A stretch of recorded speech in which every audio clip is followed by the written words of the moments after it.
അള്ളാഹുവിന്റെ വിശുദ്ധമായ ഖുർആൻ മനുഷ്യചരിത്രത്തിന്റെ ആരംഭം മുതലേ അവന്റെ വസ്ത്രവുമായി ബന്ധപ്പെട്ട ചർച്ചകൾ ലോകത്ത് കടന്നു വന്നിട്ടുണ്ട്. ആദ്യ മനുഷ്യൻ നഗ്നനായി നടന്നപ്പോ അവൻ വൃക്ഷത്തിന്റെ ഇലകൾ വെച്ച് നഗ്നത മറച്ചപ്പോ അള്ളാഹുവിന്റെ വിശുദ്ധമായ ഖുർആൻ ആദ്യ മനുഷ്യന്റെ വസ്ത്രത്തെ കുറിച്ച് ചർച്ച ചെയ്യുന്നത് വിശുദ്ധമായ ഖുർആനിന്റെ ആദ്യത്തെ അധ്യായത്തിലാണ്, സൂറത്തുൽ ബഖറ. അല്ലാഹു സുബ്ഹാനഹു വ തആല നമുക്കെല്ലാവർക്കും അറിയാവുന്നതുപോലെ ഞാൻ ആ ചരിത്രം പറഞ്ഞിട്ട് അള്ളാഹുവിന്റെ ഖുർആൻ പറയുന്ന വലിയൊരു ഉപദേശത്തിലേക്ക് നമുക്ക് കടന്നു പോകാം. മഹാനായ ആദം നബി അലൈഹി സ്വലാത്തു വസ്സലാമും ഹവ്വാ ബീവി റളിയല്ലാഹു തആല അൻഹുമാ രണ്ടുപേരും അള്ളാഹുവിന്റെ സ്വർഗ്ഗത്തിൽ താമസിക്കുന്ന കാലം അള്ളാഹു പറഞ്ഞു, നിങ്ങൾ ആ ഭൂമിയിൽ സ്വർഗ്ഗത്തിലൂടെ മുഴുവനും നടന്നുകൊള്ളുക. വലാ തഖറബാ ഹാദിഹി ഷജറ, ആ ഒരു മരത്തിന്റെ പഴം നിങ്ങൾ കഴിക്കാൻ പാടില്ല. ഏതായിരുന്നു ആ മരം? ഖുർആൻ വ്യാഖ്യാതാക്കളുടെ ഇടയിൽ പല അഭിപ്രായങ്ങൾ പറയുന്നുണ്ട്. ചിലർ പറയുന്നു അല്ലാഹു അടുക്കരുത് എന്ന് പറഞ്ഞ മരം തീനായിരുന്നു, അത്തിയായിരുന്നു. ചില മുഫസ്സിരീങ്ങൾ പറയുന്നു അത് കതിരുകളായിരുന്നു. ചില ആളുകൾ പറയുന്നുണ്ട് അത് മുന്തിരിച്ചെടിയായിരുന്നു എന്ന് പോലും പലവിധ അഭിപ്രായം പറയുന്നുണ്ട്. എന്തായാലും അള്ളാഹു ഈ ഭൂമി ലോകത്തുള്ള മുഴുവൻ സംവിധാനങ്ങളും സ്വർഗത്തിൽ അള്ളാഹു ഒരുക്കി വെച്ചിട്ട് അള്ളാഹു ആദം ഹവ്വാ ദമ്പതികളോട് പറഞ്ഞു, വലാ തഖറബാ ഹാദിഹി ഷജറ, ആ മരത്തിന്റെ പഴം നിങ്ങൾ കഴിക്കാൻ പാടില്ല. അവർ അള്ളാഹു പറഞ്ഞത് കൊണ്ട് അത് കഴിച്ചില്ല. വിശ്വാസി അങ്ങനെയാണ്. അള്ളാഹു ചെയ്യരുതെന്ന് പറഞ്ഞത് ചെയ്യില്ല, ചെയ്യാൻ പറഞ്ഞത് മാത്രമേ അവൻ ചെയ്യൂ. ഇതാണ് വിശ്വാസി. അപ്പോഴാണ് പിശാച് രംഗത്തോട്ട് കടന്നു വരുന്നത്. ആ പിശാച് വന്നിട്ട് അവരോട് പറഞ്ഞു, ഫഖുൽനാ യാ ആദം, ഞാൻ ഈ ഓതുന്നത് മുഴുവനും ഖുർആനാണ്. അവിടെ അള്ളാഹു പറയാണ് പിശാച് കടന്നു വന്നു.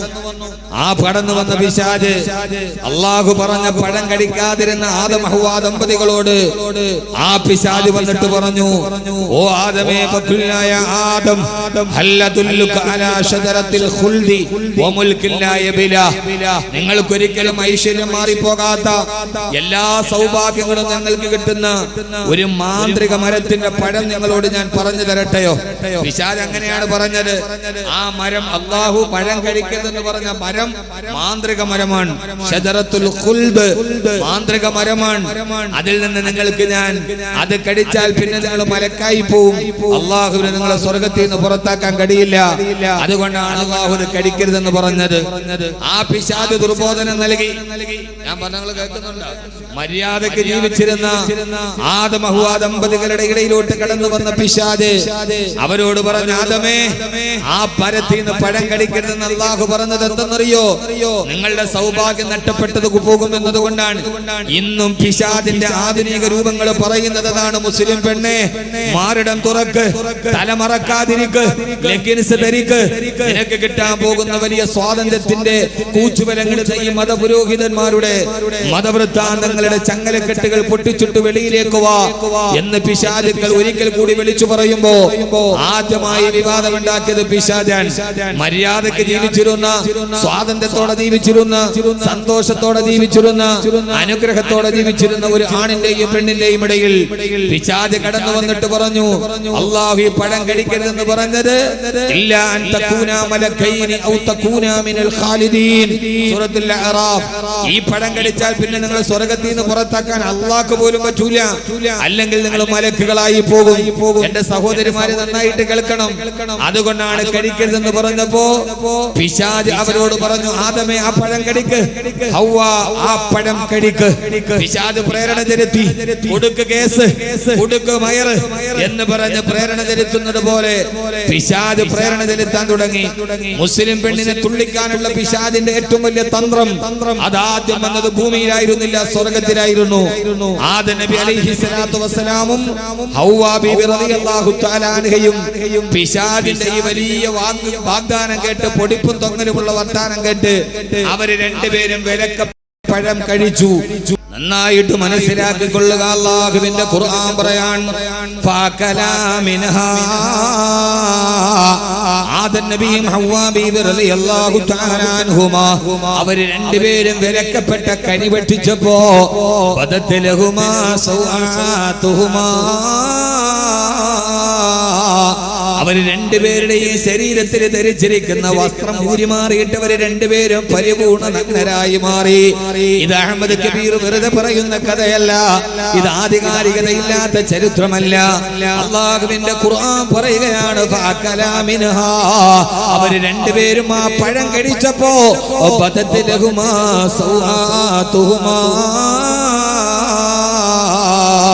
അവര് രണ്ടുപേരും വസ്ത്രത്തിൽ ധരിച്ചിരുന്ന വസ്ത്രമൂരി മാറി. അവര് രണ്ടുപേരും ആദം നബി ഹവ്വാ ബീവി പരിപൂർണ നഗ്നരായി മാറി. അവരുടെ ഔറത്ത് വെളിവാക്കപ്പെട്ടപ്പോ പരിഭ്രാന്തിയോടെ ആദം നബി ഹവ്വാ ബീവിയും യഖ്സിഫാനി അലൈഹിമാ മിൻ വറഖിൽ ജന്ന. അവര് പെട്ടെന്ന് നാണം മറക്കാൻ വേണ്ടി അവര് നിന്നിരുന്ന ആ മരത്തിന്റെ ഇല പറിച്ചിട്ട് അവര് നാണം മറക്കാൻ തുടങ്ങി. എന്റെ പ്രിയപ്പെട്ട സഹോദരങ്ങളെ, സഹോദരിമാരെ, ആധുനിക ലോകത്തിന്റെ വസ്ത്രധാരണത്തിന്റെ വിവാദത്തിന്റെ നടുവിൽ എന്റെ പ്രിയപ്പെട്ട സഹോദരങ്ങളോട് സഹോദരിമാരോട് ഓർമ്മിപ്പിക്കാനുള്ളത്, ഇബ്ലീസ് ആദ്യമായി ലോകത്തും മനുഷ്യകുലത്തോട് ചെയ്ത അപരാധം, മാനവരാശിയോട് പിശാച് ചെയ്ത ഏറ്റവും വലിയ അപരാധം അവനെ സ്വർഗ്ഗത്തിൽ നിന്ന് പുറത്താക്കൽ മാത്രമല്ല, മനുഷ്യന്റെ നഗ്നത വെളിവാക്കി അവന്റെ വസ്ത്രത്തിൽ പരിപൂർണ നഗ്നത വെളിവാക്കുക എന്ന ആദ്യത്തെ തന്ത്രം മനുഷ്യകുലത്തോട് പ്രയോഗിച്ചത് പിശാചാണ്. ആദ്യമായി പ്രയോഗിച്ചത് പിശാചാണ്.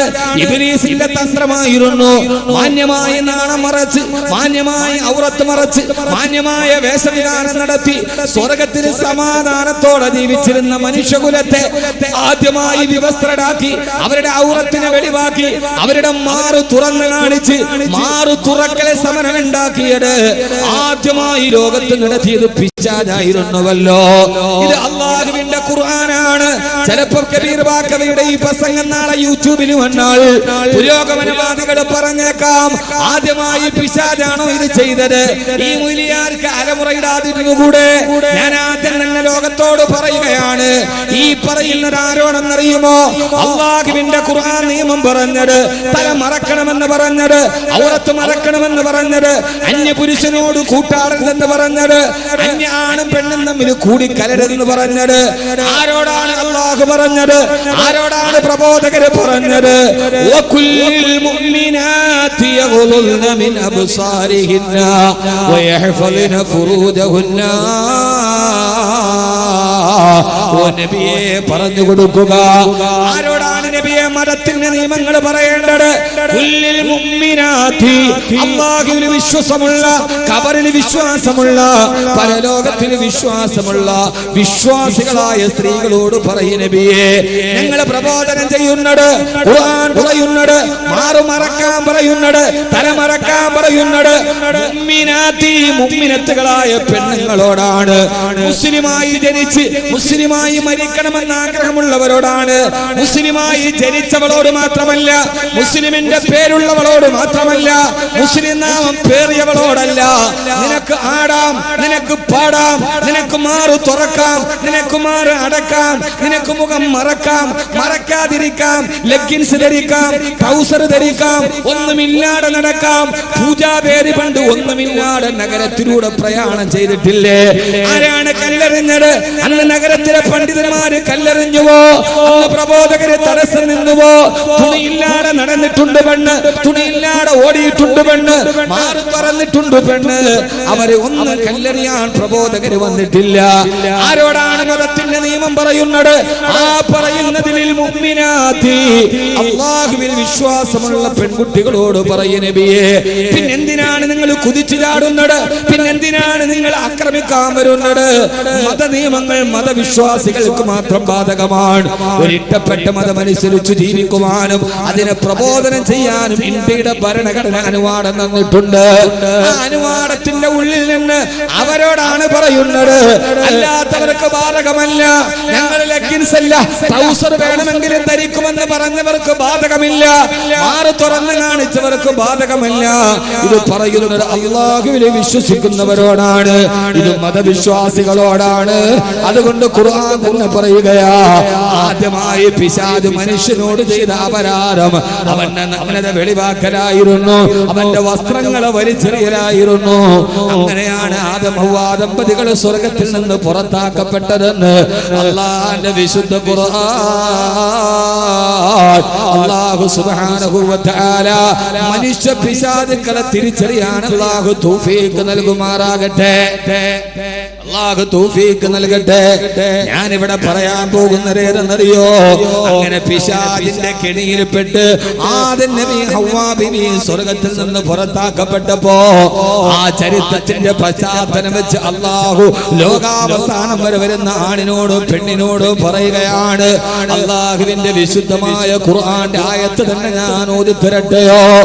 ഈ സംഭവത്തിന്റെ പശ്ചാത്തലത്തിന്റെ വെളിച്ചത്തിൽ അല്ലാഹു പറയുകയാണ്, യാ ബനീ ആദം, ഓ ആദമിന്റെ മക്കളെ, ഓ ആദം സന്തതികളെ, സ്വർഗ്ഗത്തിൽ നിന്ന് പിശാചിന്റെ കെണിയിൽപ്പെട്ട് പുറത്താകേണ്ടി വന്ന ആദം ഹവ്വ ദമ്പതികളെ, ലാ യഫ്തിനന്നകും ശൈത്വാൻ, ജീവിതത്തിൽ ഒരിക്കലും ഈ പിശാച് നിങ്ങളെ ചതിക്കാതിരിക്കട്ടെ. പ്രിയപ്പെട്ട സഹോദരിമാരോട് ഈ ചരിത്രം പറഞ്ഞിട്ടാണ് അല്ലാഹു പറഞ്ഞത്, ലാ യഫ്തിനന്നകും ശൈത്വാൻ, ഈ പിശാച് നിങ്ങളെ ചതിക്കാതിരിക്കട്ടെ. ഏതുപോലെ കമാ അഖ്റജ അബവൈകും മിനൽ ജന്ന, നിങ്ങളുടെ മാതാപിതാക്കളെ സ്വർഗ്ഗത്തിൽ നിന്ന് തുണി ഉരിച്ചു കളഞ്ഞിട്ട് ഈ പിശാച് പുറത്താക്കിയതുപോലെ അവരുടെ മക്കളായ നിങ്ങളെ ഈ പിശാച് ചതിക്കാതിരിക്കട്ടെ. ഈ പിശാചിന്റെ വലയിൽ നിങ്ങൾ കുടുങ്ങിപ്പോകരുത്, അറിയാതെ മാറ് തുറന്നു പോകരുത്, ഔറത്ത് വെളിവാക്കി പോകരുത്. ഞാൻ നിങ്ങളോട് മുന്നറിയിപ്പ് നൽകുകയാണ്, നിങ്ങളുടെ മാതാപിതാക്കൾക്ക് പറ്റിയ അബദ്ധം നിങ്ങൾക്ക് പറ്റരുതേ. കമാ ഖറജ അബവൈകും മിനൽ ജന്ന യൻസി അൻഹുമാ ലിബാസഹുമാ, അല്ലാഹു പറയുകയാണ്, നിങ്ങളുടെ മാതാപിതാക്കളുടെ ശരീരത്തിൽ നിന്ന് യൻസി അൻഹുമാ ലിബാസഹുമാ, അവരുടെ വസ്ത്രത്തെ പിശാച് ഊരി മാറ്റിയില്ലയോ? എന്തിനാണ് വസ്ത്രം ഊരി മാറ്റിയത്? മാറ് തുറന്നിട്ട് ലൈവ് വന്നവരൊക്കെ ഒന്നുകൂടി ചിന്തിക്കുക, എന്തിനാണ് വസ്ത്രം ഊരി മാറ്റിയതെന്നറിയുമോ? ലിയുരിയഹുമാ സൗആതിഹിമാ, അവരുടെ ശരീരത്തിന്റെ രഹസ്യഭാഗങ്ങൾ വെളിവാക്കാൻ വസ്ത്രങ്ങൾ ഊരിമാറ്റി പിശാച് നിങ്ങളുടെ മാതാപിതാക്കളെ ചതിച്ചതുപോലെ നിങ്ങൾ ആ ചതിയിൽ പെടാതിരിക്കട്ടെ എന്ന് അല്ലാഹുവിന്റെ വിശുദ്ധ ഖുർആൻ. അതുകൊണ്ട് എന്നെ കേൾക്കാനത്തെ ജനസഞ്ചയത്തോട് പിശാചിന്റെ ആ വലയിൽ പെട്ടുപോകരുത്. പിശാചുക്കൾ അന്ന് പിശാച് സ്വർഗത്തിലാണെങ്കിൽ ഇന്ന് പിശാച് കോഴിക്കോട് അങ്ങാടിയിലാണ്, ഇന്ന് കാസർഗോഡ് നഗരത്തിലാണ്. ആ പിശാചിന്റെ അവതാരങ്ങൾ പല കൊടികളും പിടിച്ച പല ലേബലുകളിൽ മുസ്ലിം പെണ്ണിന്റെ മുമ്പിലൂടെ വലിച്ചെറിഞ്ഞുകൂടെ, വാരി ചുറ്റിക്കൂടെ, ഞങ്ങളുടെ കൂടെ അങ്ങാടിയിലേക്ക് ഇറങ്ങിക്കൂടെ എന്ന് മുസ്ലിം പെണ്ണിന്റെ വസ്ത്രവിധാനം പറഞ്ഞുകൊണ്ട് ഊരിയിടുമ്പോ അല്ലാഹുവിന്റെ ഖുർആൻ പറയുകയാ, എന്റെ പ്രിയപ്പെട്ട സഹോദരാ, ഖുർആനിനേക്കാൾ വലിയൊരു മുന്നറിയിപ്പുണ്ടോ? അല്ലാഹു പറഞ്ഞു, സ്വർഗ്ഗത്തിലെ പിശാച് അവസാനിച്ചിട്ടില്ല. ഇന്നഹു യറാകും ഹുവ വ ഖബീലുഹു, ഇന്നഹു യറാകും, ആ പിശാചും വ ഖബീലുഹു, അവന്റെ കുടുംബാംഗങ്ങളും. ആ പിശാചിന്റെ കുടുംബത്തിൽ പിറന്ന കുറെ ആളുകളുണ്ട്. ഇതൊന്നും ബാക്കി വെറുതെ പറയുന്നതല്ല, അല്ലാഹുവിന്റെ വിശുദ്ധ ഖുർആൻ. ആ പിശാചും വ ഖബീലുഹു, ആ പിശാചിന്റെ കുടുംബാംഗങ്ങളും അവര് നിങ്ങളുടെ ഇടയിലൂടെ ചുറ്റിത്തിരിഞ്ഞ് നടക്കുകയാണ്. അവരെല്ലാവരും നിങ്ങളെ വഴിപഴപ്പിക്കാൻ നോക്കുകയാണ്. ആ സമയത്തൊക്കെ നിങ്ങൾ അതിൽ നിന്ന് മാറി നിന്ന് അല്ലാഹുവിന്റെ വിശുദ്ധമായ ദീനിന്റെ മാനദണ്ഡങ്ങളിലൂടെ നീ നടന്നു പോകണേ എന്ന് അല്ലാഹുവിന്റെ വിശുദ്ധ ഖുർആൻ. അതുകൊണ്ട് എന്റെ പ്രിയപ്പെട്ട സഹോദരങ്ങളോട് സഹോദരിമാരോട് വസ്ത്രം എങ്ങനെ ധരിക്കണം, എന്താണ് ധരിക്കേണ്ടത് എന്നത് ഓരോ പൗരന്റെയും അവകാശമാണ്. അവൻ ഇഷ്ടമുള്ള വസ്ത്രം ധരിക്കാം, ഇഷ്ടമുള്ളത് അവൻ അണിഞ്ഞ് നടക്കാം, അവൻ വസ്ത്രമില്ലാതെ നടന്നു പോകാം. തടയാൻ ആർക്കും അനുവാദമില്ല. കാരണം ഇതൊരു ഭരണഘടന അവകാശം വെച്ചു കൊടുത്ത, അംഗീകരിച്ചു കൊടുത്ത അവന്റെ അവകാശങ്ങളാണ്. ആ അവകാശങ്ങളിലേക്ക് നമ്മൾ കടന്നു വരുന്നില്ല. പക്ഷേ എന്റെ പ്രിയപ്പെട്ട സഹോദരങ്ങളെ, ഈ നന്മയുടെ വഴികളെ കൈവിടാതിരിക്കുക. അല്ലാഹു സുബ്ഹാനഹു വ തആല തൗഫീഖ് നൽകി അനുഗ്രഹിക്കുമാറാകട്ടെ. അല്ലാഹു തൗഫീഖ് നൽകി അനുഗ്രഹിക്കുമാറാകട്ടെ. ഖുർആൻ പറയാണ്, ഇന്നഹു ആപിശാജും വകബീലുഹു, അവന്റെ കുടുംബാംഗങ്ങളും. നിങ്ങൾക്കറിയുമോ എന്ന് എനിക്കറിയില്ല. കേരളം അറിഞ്ഞ മലയാളം അറിഞ്ഞ ഏറ്റവും വലിയ മഹാകവിയായിരുന്ന കുമാരനാശാന്റെ ദുരവസ്ഥ, കുമാരനാശാൻ ദുരവസ്ഥ എഴുതി. ആ ദുരവസ്ഥയിൽ കുമാരനാശാൻ ക്രൂര മുഹമ്മദർ ചിന്തുന്ന ഹൈന്ദവ ചോരയിൽ ചൊന്നിടും ഏറുനാട്ടിൽ എന്ന് കുമാരനാശാൻ ഒരു വരി എഴുതി. ക്രൂര മുഹമ്മദർ ചിന്തുന്ന ഹൈന്ദവ ചോരയിൽ ചേർന്നിടും ഏറനാട്ടിൽ എന്ന് മുസ്ലിമീങ്ങൾക്കെതിരെ മുസ്ലിമീങ്ങൾ ഹൈന്ദവരെ മുഴുവനും കൊല ചെയ്യുന്നു എന്ന അർത്ഥത്തിൽ ഒരു കവിത എഴുതി. അന്ന് ജീവിച്ചിരുന്ന മഹാനായ ഒരു സമൂഹത്തിന്റെ തുടിപ്പുകൾ അറിഞ്ഞ് ക്രാന്ത ദാർശനികതയോടെ ഇടപെട്ട ആളെ വെച്ചപ്പോ കേട്ടപ്പോ കയറെടുത്തത് ആളല്ല, പെട്ടെന്ന് ഫേസ്ബുക്കിൽ പോസ്റ്റ് ചെയ്ത നേതാക്കന്മാരല്ല. മഹാനായ മർഹൂം CH മുഹമ്മദ് സാഹിബ് അടക്കം മഹാനായ CD സാഹിബ് ഉൾപ്പെടെയുള്ള മുഴുവൻ പരിഷ്കർത്താക്കളും അതിനെതിരെ മുമ്പോട്ട് വന്നു. അവസാനം ഇത് തെറ്റാണ്, ഹിന്ദുക്കളുടെ രക്തം മുസ്ലിമീങ്ങൾ ചിന്തിയിട്ടില്ല, കവിതയിൽ പരാമർശം ഒഴിവാക്കണമെന്ന് കുമാരനാശാന്റെ കവിതയെ കുറിച്ച് CD സാഹിബ് അടക്കമുള്ള ആളുകൾ രംഗത്തോട്ട് വന്നു. അവസാനം തിരുവനന്തപുരത്തെ മുസ്ലിം ഹോസ്റ്റലിൽ വന്ന് കുമാരനാശാൻ താൻ പറഞ്ഞത് ആ രീതിയിലല്ല, ആ അർത്ഥത്തിലല്ല എന്ന് പറയുകയും അദ്ദേഹം അതിൽ ഖേദം പ്രകടിപ്പിക്കുകയും പിന്നീട് അത് മാറ്റാൻ വേണ്ടി ഇനി ഞാൻ ഒരിക്കലും അത് ചെയ്യില്ല, ഞാൻ ഹൈന്ദവ മുസ്ലിം സാഹോദര്യത്തിന് വേണ്ടി അടുത്ത ഒരു കവിത എഴുതുമെന്ന് പറഞ്ഞിട്ട് കുമാരനാശാൻ അവിടെ നിന്ന് ഇറങ്ങിപ്പോയി. അന്ന് ആര് ഫേസ്ബുക്ക് എടുത്തു വെച്ചിട്ട് കുമാരനാശാനോടൊപ്പം എന്ന് പറഞ്ഞ ഹാഷ്ടാഗ് ചെയ്ത് കളിച്ചില്ല. കുമാരനാശാൻ കവിതയിൽ എഴുതിയിട്ടുണ്ട്. നിങ്ങൾക്കറിയുമോ എന്ന് എനിക്കറിയില്ല. സീതാചക്രം എന്ന് പറയുന്ന ഒരു നോവലിൽ പുനത്തിൽ കുഞ്ഞബ്ദുള്ള സ്ത്രീയുടെ മാറിടത്തെ കുറിച്ച് അന്തരിച്ചു പോയ എഴുത്തുകാരൻ പുനത്തിൽ കുഞ്ഞബ്ദുള്ള അദ്ദേഹത്തിന്റെ സീതാചക്രത്തിൽ ഒരു വലിയ വീട്ടിലെ വേലക്കാരികളായ പെണ്ണുങ്ങളുടെ ശരീരത്തിന്റെ അവയവങ്ങളെ, സ്ത്രീ അവയവത്തെ കുറിച്ച് പുനത്തിൽ കുഞ്ഞബ്ദുള്ള എഴുതിയ നോവൽ ഇപ്പോൾ ലഭ്യമാണ്. ഒന്ന് വായിച്ചു നോക്കിയാൽ പരേതന്റെ പേരിൽ കേസെടുക്കേണ്ടി വരും. ആ വാക്കുകൾ ഞാനിവിടെ ഈ സദസ്സിൽ അത് പറഞ്ഞ് ഞാനൊന്നും പറയുന്നില്ല, കാരണം ആ വാക്കുകൾ പറയാൻ എനിക്കിഷ്ടമല്ല. ഞാൻ എപ്പോഴും വാക്കുകളിൽ സഭ്യത സൂക്ഷിക്കാൻ ആഗ്രഹിക്കുന്ന ആളാണ്. കേരളത്തിന്റെ മുൻ ചീഫ് സെക്രട്ടറി, നമ്മുടെ കേരളത്തിന്റെ മുൻ ചീഫ് സെക്രട്ടറി 1960 ലണ്ടനിലെ മേരി ക്യാൻഡ് എന്ന ഫാഷൻ ഡിസൈനർ മിനി സ്കേർട്ട് അവതരിപ്പിച്ചു. അദ്ദേഹം എഴുതുകയാണ്, കേരളത്തിന്റെ ഒരു മുൻ ചീഫ് സെക്രട്ടറി 1960, ഇത് നിങ്ങൾ നന്നായിട്ട് കേൾക്കണം, ബാക്കി പിന്നെ നിങ്ങൾ വായിച്ചോണം, ഞാൻ എന്റെ വാതിലോട്ട് പോവാണ്. 1960 ലണ്ടനിലെ മേരി ക്വാൻഡ് എന്ന ഫാഷൻ ഡിസൈനർ മിനി സ്കേർട്ട് അവതരിപ്പിച്ചു. നീളം കുറഞ്ഞ ഒരു മിനി സ്കേർട്ട് പെണ്ണുങ്ങൾ ഇടുന്ന. ഇപ്പോൾ മിനിക്ക് പ്രായഭേദമില്ല, മിനി സ്കേർട്ട് ഇപ്പൊ പ്രായഭേദമില്ലാതെ എല്ലാവരും ധരിക്കുന്നുണ്ട്. പുതിയ വാക്ക് എഴുതിയല്ല, കേരളത്തിന്റെ മുൻ ചീഫ് സെക്രട്ടറി എഴുതിയതാണ്. പിഞ്ചു ബാലികമാർ മുതൽ സിന്ധി പശുക്കളെ വെല്ലുന്ന രീതിയിൽ കൊഴുത്തു തടിച്ച ഉപ്പുമാങ്ങാ ഭരണികൾ വരെ ഈ മിനിയുടെ ആരാധകരാണ്. മിനി സ്കേർട്ട് ധരിക്കുന്നവരെ കുറിച്ച് കേരളത്തിന്റെ മുൻ കോട്ടും സൂട്ടുമിട്ട ചീഫ് സെക്രട്ടറി ഈ തൊപ്പിയും നാടിയും വെച്ച മുരിയാരല്ല, അവരെല്ലാം നിങ്ങൾക്ക് കൊത്താൻ വലിയ എളുപ്പം. അദ്ദേഹം എഴുതുകയാണ്, പിഞ്ചു ബാലികമാർ മുതൽ സിന്ധി പശുക്കളെ വെല്ലുന്ന രീതിയിൽ കൊഴുത്തു തടിച്ച ഉപ്പുമാങ്ങാ ഭരണികൾ വരെ മിനിയുടെ ആരാധകരാണ്. ഞാൻ ഈയിടെ ദുബൈയിൽ ഒരു പള്ളിയിൽ പോയി. കുറച്ച് കഴിഞ്ഞപ്പോൾ ഭക്തജനങ്ങളുടെ വരവായി. നിതംബം താളാത്മകമായി ചലിപ്പിച്ച് മൈക്രോ മിനികൾ മുതൽ അനിക്രോ മിനികൾ മുൻപിൻ ഭാഗങ്ങൾ ഉദാരമായി തുറന്നിട്ടിട്ടുണ്ട്. പള്ളി നിറയെ ചെറുപ്പക്കാർ. നിങ്ങൾ നന്നായിട്ട് കേൾക്കണേ. നിതംബം താളാത്മകമായി ചലിപ്പിച്ചു മൈക്രോ മിനികൾ മുൻപിൻ ഭാഗങ്ങൾ ഉദാരമായി തുറന്നിട്ടിട്ടുണ്ട്. പള്ളി നിറയെ ചെറുപ്പക്കാർ ഈത്തപ്പഴത്തിൽ ഈച്ച പൊതിയുന്നത് പോലെ, വത്തക്കൊന്നുമല്ല, ഈത്തപ്പഴത്തിൽ ഈച്ച പൊതിയുന്നത് പോലെ കുർബാനയ്ക്ക് വേണ്ടി മാദകത്തിടമ്പുകൾ മുട്ടിന്മേൽ നിൽക്കുന്നത് കണ്ടപ്പോ എന്റെ സപ്തനാഡികളും തളർന്നുപോയി. കുർബാനയ്ക്ക് വേണ്ടി മാദകത്തിടമ്പുകൾ മുട്ടിന്മേൽ നിൽക്കുന്നത് കണ്ടപ്പോൾ എന്റെ സപ്തനാഡികളും തളർന്നുപോയി.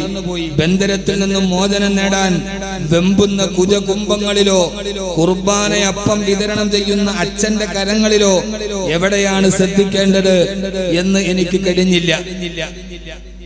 മോചനം നേടാൻ വെമ്പുന്ന കുജകുംഭങ്ങളിലോ കുർബാനയുടെ അപ്പം വിതരണം ചെയ്യുന്ന അച്ഛന്റെ കരങ്ങളിലോ എവിടെയാണ് ശ്രദ്ധിക്കേണ്ടത് എന്ന് എനിക്ക് അറിയില്ല. ദുബൈയിലെ ഊദാമേത്തോ മെട്രോ സ്റ്റേഷന് സമീപമുള്ള ക്രിസ്ത്യൻ ചർച്ചുകളിൽ കുർബാനയ്ക്ക് വന്ന വിശ്വാസികളുടെ മാറിടങ്ങളെ വർണ്ണിച്ചുകൊണ്ട് കേരളത്തിന്റെ മുൻ ചീഫ് സെക്രട്ടറി എഴുതിയ ഒരു ലേഖനത്തിന്റെ വരികളാണ് ഞാൻ വായിച്ചത്. ഇനി ഇതിനെക്കുറിച്ച് നിങ്ങൾക്ക് ധാരാളമായി വായിക്കണമെന്നുണ്ടെങ്കിൽ മലയാളത്തിന്റെ സുഹൃതം സുപ്രഭാതത്തിൽ ഇന്ന് ബഹുമാന്യനായ സുന്ദരമായ ചുരിക ചലിപ്പിച്ച ബഹുമാന്യനായ എഴുത്തുകാരൻ മിദിലാജ് റഹ്മാനി ഇന്ന് സുപ്രഭാതത്തിൽ ഇതിനെക്കുറിച്ച് വളരെ വിശദമായി എഴുതിയിട്ടുണ്ട്. നിങ്ങളത് കൃത്യമായി വായിച്ചു നോക്കണം. ആർക്കെതിരെയാണ് കേസെടുക്കേണ്ടത്? ഈ കേരളത്തിന്റെ മുൻ ചീഫ് സെക്രട്ടറി എഴുതിയ ഈ പെണ്ണിന്റെ മാറിടത്തെ വർണ്ണിച്ച ഈ വാക്കുകൾക്കെതിരെ കേസുകൾ നിലനിൽക്കുന്നുണ്ടോ? അതൊരു പ്രസംഗമല്ല, അത് അക്ഷരമായി ആളുകൾ ഇപ്പോഴും വായിച്ചുകൊണ്ടിരിക്കുകയാണ്. മലയാളത്തിന്റെ നോവലിസ്റ്റുകൾ പെണ്ണിന്റെ സ്ഥലങ്ങളെ കുറിച്ച് വർണ്ണിച്ച് എഴുതിയിട്ടുണ്ട്. ആവിഷ്കാര സ്വാതന്ത്ര്യത്തിന്റെ പേരിൽ കേസുകളില്ല, ഫ്ലാഷ് മോബുകൾ നടത്താൻ ആളുകളില്ല, ടാഗ് ചെയ്യാൻ ആളുകളില്ല, പിന്തുണ പ്രഖ്യാപിക്കാൻ കപട മതേതരവാദികളുമില്ല. ഞാൻ പറഞ്ഞത് എന്റെ പ്രിയപ്പെട്ട സഹോദരങ്ങളോട് ആ വിവാദത്തിലേക്ക് ഞാൻ ഇനി ഒന്നുകൂടി പറയുന്നില്ല. നാം ഒരു നിലപാടുകൾ സ്വീകരിക്കുമ്പോ അത് മതമുള്ളവനാകട്ടെ ഇല്ലാത്തവനാകട്ടെ, പുരോഗമനവാദിയാകട്ടെ അല്ലാത്തവനാകട്ടെ, ഒരു നിലപാട് നാം എടുക്കുമ്പോൾ ആ നിലപാടുകൾ നീതിയുക്തമാകാൻ, നീതിയുക്തമായ നിലപാടുകൾ സ്വീകരിക്കാൻ സാമൂഹ്യ പ്രവർത്തകർ ശ്രദ്ധിക്കേണ്ടതുണ്ട് എന്ന് ഒരിക്കൽ കൂടി ഓർമ്മിപ്പിച്ചുകൊണ്ട് ഈ കേസെടുക്കലും ഈ വാദങ്ങളും ഈ ശബ്ദകോലാഹലങ്ങളും ഒന്നിന് മാത്രമല്ല, ഇതിനേക്കാൾ നന്നായി വർണ്ണിച്ച ആളുകളുണ്ട്. ജഗതി ശ്രീകുമാർ പ്രസംഗിച്ചിട്ടുണ്ട്. ആ പ്രസംഗമൊന്നും ജൗഹർ മുനവ്വറിന്റെ പേരിന്റെ ഒരു പ്രസംഗത്തിന്റെ ഏഴയൽപക്കത്ത് അദ്ദേഹത്തിന്റെ പ്രസംഗം എത്തിയിട്ടില്ല. ജഗതി പ്രസംഗിച്ചതുപോലെ എത്ര ആളുകൾ, ആരൊക്കെ ആളുകൾ മലയാളത്തിന്റെ TV ചാനലുകളിൽ സ്ത്രീയുടെ ഈ ശരീരത്തെ കുറിച്ച് അവതരിപ്പിച്ചിട്ടുണ്ട്. ആർക്കും പ്രശ്നങ്ങളില്ല. ഇവിടെ പ്രശ്നം പറഞ്ഞ ആളുടെ പേരും ജാതിയുമാണ് എന്ന് സംശയിച്ചാൽ ആ സംശയം അസ്ഥാനത്തല്ല എന്ന് ഓർമ്മിപ്പിച്ചുകൊണ്ട് തന്നെ ഞാൻ വീണ്ടും എന്റെ സഹോദരങ്ങളോട്, എന്റെ സഹോദരങ്ങൾ പറഞ്ഞാൽ അള്ളാഹുവിൽ വിശ്വസിക്കുന്ന അള്ളാഹുവിന്റെ പ്രവാചകൻ നബി മുഹമ്മദ് മുസ്തഫ, ഉറക്കപ്പറ ആദരവായ പ്രവാചകൻ നബി മുഹമ്മദ് മുസ്തഫ സല്ലല്ലാഹു അലൈഹി വസല്ലമയുടെ ആദർശങ്ങളിൽ വിശ്വസിക്കുന്ന ഒരു സമൂഹത്തോടാണ് നമ്മൾ പ്രതിനിധാനം ചെയ്യുന്നത്. ലാ യഫ്തിനന്നകും ശൈത്വാൻ, ആ പിശാച് നിങ്ങളുടെ മാതാപിതാക്കളെ ചതിച്ചതുപോലെ ഒരിക്കലും നിങ്ങൾ ചതിയിൽ വീടരുത്. അലം അഹദ് ഇലൈക്കും യാ ബനി ആദമ അല്ലാ തഅബുദു ശൈത്വാൻ ഇന്നഹു ലക്കും അദുവ്വുൻ മുബീൻ. ഈ പിശാച് നിങ്ങളുടെ ആദന്മ ശത്രുക്കളാണെന്ന് നിങ്ങളോട് ഞാൻ പറഞ്ഞിട്ടുണ്ട്. അതുകൊണ്ട് നിങ്ങളെ പിഴവിലേക്ക് കൊണ്ടുപോകുന്ന, നിങ്ങളെ ജീവിതത്തിന്റെ പരാജയത്തിലോട്ട് കൂട്ടിക്കൊണ്ടുപോകുന്ന പിശാചിനോട് ഒത്തുചേർന്ന് നിന്നിട്ട് നിങ്ങളാരും ഈ വേഷവിധാനം നടത്തരുത് എന്ന് അല്ലാഹുവിന്റെ വിശുദ്ധ ഖുർആൻ. അല്ലാഹു സുബ്ഹാനഹു വ തആല ലോകാവസാനം വരുന്ന വിശ്വാസികളായ വിശ്വാസിനികളായ പെൺകുട്ടികളോട് അവരുടെ വസ്ത്രത്തെ കുറിച്ച് അല്ലാഹുവിന്റെ ഖുർആൻ പറഞ്ഞത്. എന്റെ പ്രിയപ്പെട്ട സഹോദരിമാരെ, ജീവിതത്തിൽ ചില മൂല്യങ്ങളുണ്ട്, ജീവിതത്തിൽ ചില നന്മകളുണ്ട്. ആ ജീവിതത്തിന്റെ നന്മകളുടെ ഭാഗങ്ങളിലൂടെ കടന്നു പോവുക അല്ലാഹുവിന്റെ ഖുർആനിന് സ്ത്രീയോട് പറയാനുള്ളതെന്നാണ് അവരുടെ വസ്ത്രവുമായി ബന്ധപ്പെട്ട്. വകുല്ലിൽ മുഅ്മിനാതി യഗ്ളുന മിൻ അബ്സാരിഹിന്ന വയഹ്ഫദ്ന ഫുറൂജഹുന്ന. അല്ലാഹുവിൽ വിശ്വാസമുള്ള, പരലോകത്തെ പേടിയുള്ള സ്ത്രീകളോട് അല്ലാഹുവിന്റെ ഖുർആൻ പറയാണ്, നബിയേ, സത്യവിശ്വാസിനികളായ പെൺകുട്ടികളോട് പറഞ്ഞു കൊടുക്ക് നബിയേ, യഗ്ളുന മിൻ അബ്സാരിഹിന്ന, അവരുടെ കണ്ണുകളെ സൂക്ഷിക്കാൻ പറയും നബിയേ. ആ കണ്ണുകളിലൂടെ അരുതാത്തത് കാണരുത്, അരുതാത്തതിലേക്ക് നോക്കരുത്, അരുതാവിയുടെ ചിന്തകൾ കടന്നു വരരുത്. അതുകൊണ്ട് പരമാവധി കണ്ണുകൊണ്ട് കാണുന്നതെല്ലാം നന്മയായിരിക്കുക. എന്റെ പ്രിയപ്പെട്ട ചെറുപ്പക്കാരോട് കൂടിയാണ് ഞാൻ ഈ പറയുന്നത്. ഇതൊന്നും പെണ്ണിന് മാത്രം ബാധകമാകുന്നതല്ല. നിങ്ങളുടെ കണ്ണുകൊണ്ട് അശ്ലീലമായ സിനിമകൾ കാണരുത്, അശ്ലീലമായ ചിത്രങ്ങൾ കാണരുത്, അശ്ലീലമായ കാഴ്ചകൾ കാണരുത്, അശ്ലീലം നിങ്ങൾ കാണിച്ചു കൊടുക്കരുത്. അങ്ങനെ കണ്ടാൽ പിശാച് നിങ്ങളുടെ ഹൃദയത്തിന്റെ ഉള്ളിലോട്ട് കടന്നു കയറും. ആ പിശാച് നിങ്ങളെ തെറ്റിലേക്ക് വലിച്ചു കൊണ്ടുപോകും എന്ന് അല്ലാഹുവിന്റെ വിശുദ്ധ ഖുർആൻ, അല്ലാഹുവിന്റെ പ്രവാചകൻ നബി മുഹമ്മദ് മുസ്തഫ സല്ലല്ലാഹു അലൈഹി വസല്ലം പറഞ്ഞല്ലോ. ശരീരത്തിന്റെ ഗുഹ്യാവസ്ഥാനത്തിന് മാത്രമല്ല വ്യഭിചാരമുള്ളത്, കണ്ണിനും വ്യഭിചാരമുണ്ട് കേട്ടോ.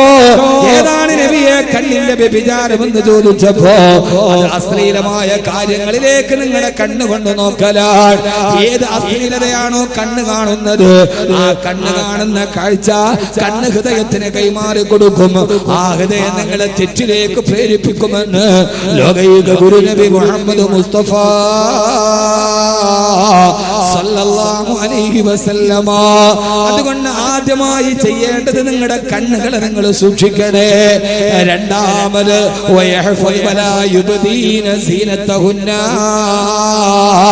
നിങ്ങളുടെ സൗന്ദര്യത്തെ നിങ്ങൾ വെളിവാക്കാൻ പാടില്ല.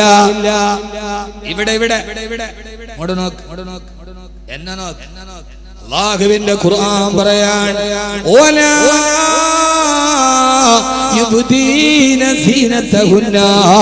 നിങ്ങളുടെ സൗന്ദര്യത്തെ നിങ്ങൾ മറ്റൊരാളുടെ മുമ്പിൽ തുറന്നു കാണിക്കാൻ പാടില്ല. പെണ്ണിന്റെ സൗന്ദര്യം അനുവദനീയമായിടത്ത് മാത്രം ആസ്വദിക്കാനുള്ളതാണ്, പെണ്ണ് എല്ലാവർക്കും ആസ്വദിക്കാനുള്ളതല്ല. അല്ലാഹുവിന്റെ ഖുർആൻ പറയാണ്, പെണ്ണെ നിന്റെ സൗന്ദര്യം വേണ്ടെടുത്തേ വെളിവാക്കാവൂ, എല്ലാവരെയും തുറന്നു കാണിക്കരുത്. ഈ പെണ്ണ് പുരുഷന് ആസ്വദിക്കാനുള്ളതല്ല, പെണ്ണിന്റെ സൗന്ദര്യം കൊത്തിപ്പറിക്കാനുള്ളതല്ല, പെണ്ണ് പരസ്യ പരകയിലെ പ്രതിനിധാന വസ്തുവല്ല, പെണ്ണ് ജൂവല്ലറിയുടെ പരസ്യത്തിന് വേണ്ട ഉപഭോഗ കമ്പോളത്തിന്റെ വരുമാന മാർഗമല്ല. പെണ്ണെ നീ ആരെന്നറിയുമോ? നിന്റെ ശരീരം എന്ന് പറയുന്നത് പുരുഷനെ ആകർഷിക്കാനുള്ള കച്ചവട ചരക്കല്ല, അത് തീപ്പെട്ടിയുടെ മുകളിൽ പരസ്യമല്ല, പെണ്ണ് പരസ്യ പലകയിലെ ചൂഷണ വസ്തുവല്ല. ഖുർആൻ നിശിതമായി പറഞ്ഞത് ഇല്ല ഇല്ല. പെണ്ണെന്ന് പറഞ്ഞാൽ ആരെന്നറിയുമോ? നന്നായി സൂക്ഷിച്ചു പൊതിഞ്ഞു വെക്കേണ്ട പുരുഷ, നിന്റെ കരവലയത്തിൽ നീ സംരക്ഷണ വലയം ഒരുക്കേണ്ട. അല്ലാഹു നിനക്ക് നൽകിയ ഏറ്റവും വലിയ സൗഭാഗ്യമാണ് പെണ്ണ്.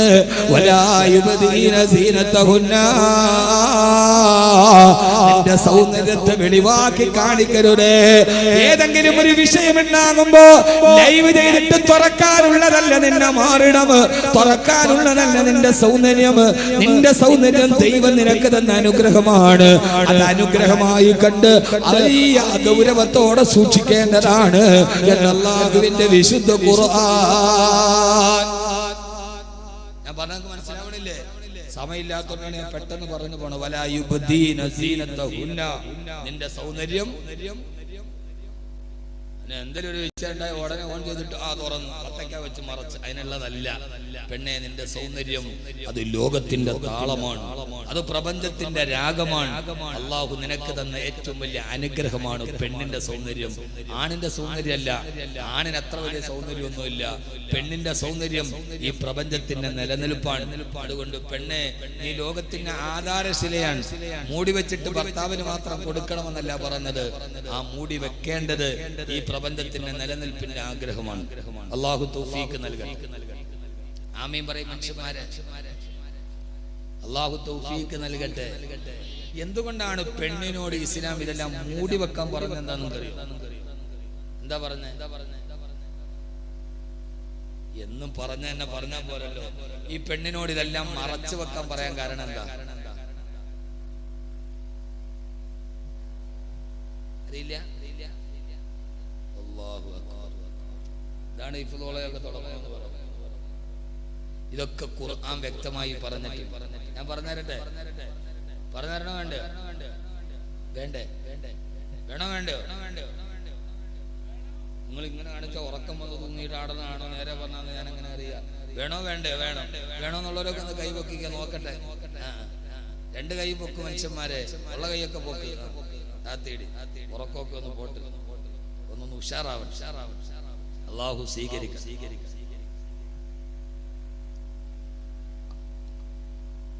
കുട്ടി ഇങ്ങോട്ട് എന്റെ കൂടെ കേസ് വരുമെന്ന് അറിഞ്ഞോടാ. അല്ലാഹു സുബ്ഹാനഹു വ തആല ഖുർആനിൽ ഒരു ആയത്ത് പറയുന്നു, നന്നായിട്ട് കേട്ടോളൂ. ഇതിപ്പോ എനിക്ക് തുറന്നിട്ടപ്പോ എന്താ പ്രശ്നം എന്ന് ചോദിച്ചാൽ ഇത് തന്നെ പ്രശ്നം.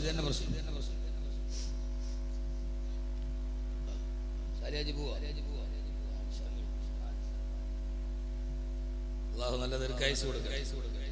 ഇനി നന്മകൾ ചെയ്യാൻ അല്ലാഹു തൗഫീഖ് കൊടുക്കട്ടെ. നന്മ ചെയ്ത ആളുകൾക്ക് ദീർഘായുസ്സ് ഉണ്ടായാലേ സമൂഹത്തിന് വെളിച്ചുണ്ടാവും. അല്ലാഹു അങ്ങനെ ആക്കി കൊടുക്കുമാറാകട്ടെ. നന്നായിട്ട് നോക്കി.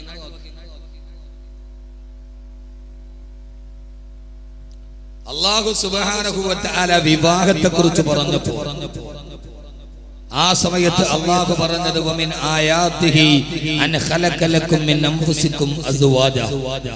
അല്ലാഹു സുബ്ഹാനഹു വ തആല ചെയ്ത അനുഗ്രഹത്തിൽ ഏറ്റവും പ്രധാനപ്പെട്ട ഒരു അനുഗ്രഹമാണ് നിങ്ങളുടെ ശരീരത്തിൽ നിന്ന് നിങ്ങൾക്ക് ഭാര്യമാരെ തിരഞ്ഞെടുത്ത് തന്നത്.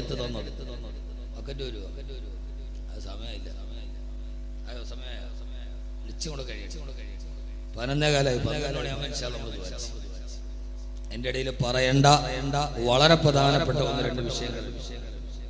അള്ളാഹു വിവാഹത്തെ കുറിച്ച് പറഞ്ഞത്, അള്ളാഹു പറഞ്ഞത് എന്താ? അള്ളാഹുവിന്റെ വലിയൊരു ദൃഷ്ടാന്തമാണ്. ആകാശം പോലെ ഭൂമി പോലെ അള്ളാഹുവിന്റെ വലിയൊരു ദൃഷ്ടാന്തമാണ്. അന ഖലഖ ലക്കും മിൻ അൻഫുസികും അസ്വാജാ. നിങ്ങളുടെ ശരീരത്തിൽ നിന്ന് തന്നെ നിങ്ങളുടെ ഇണകളെ അള്ളാഹു തിരഞ്ഞെടുത്ത് തന്നത്. ആ ഇണകളെ കല്യാണം കഴിക്കുന്നത് നിങ്ങൾക്ക് ഓർമ്മയില്ലേ?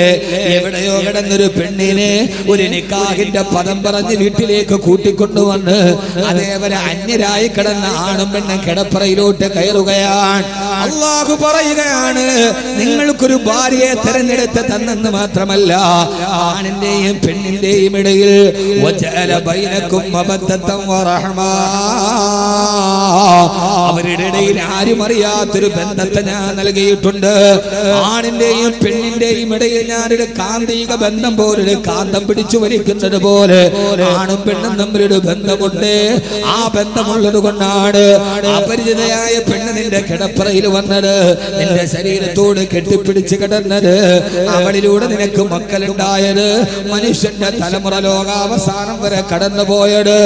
പെണ്ണെ അല്ലാഹു പറയാണ്, ഏത് പെണ്ണും ആണും തമ്മിൽ അവരുടെ ഇടയിൽ അവരറിയാത്തൊരു പരസ്പര ബന്ധമുണ്ട്. ആണും പെണ്ണും തമ്മിൽ ഈ വികാരപരമായ ബന്ധമില്ലെങ്കിൽ അവരുടെ ഇടയിൽ സ്ത്രീ പുരുഷ സംയോഗം സാധ്യമല്ല.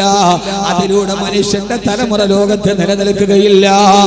ഈ പെണ്ണും ആണും അടച്ചു വെച്ച് നടക്കുമ്പോ അവരുടെ ഇടയിൽ ഒരു വലിയ ബന്ധമുണ്ട്.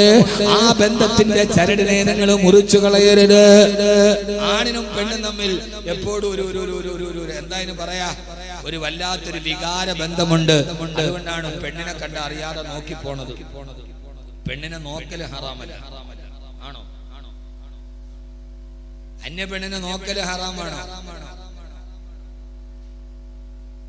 അന്യ പെണ്ണിനെ കാണല് ഹറാമാണ്. ഇവരെന്ത് മനുഷ്യന്മാരെ.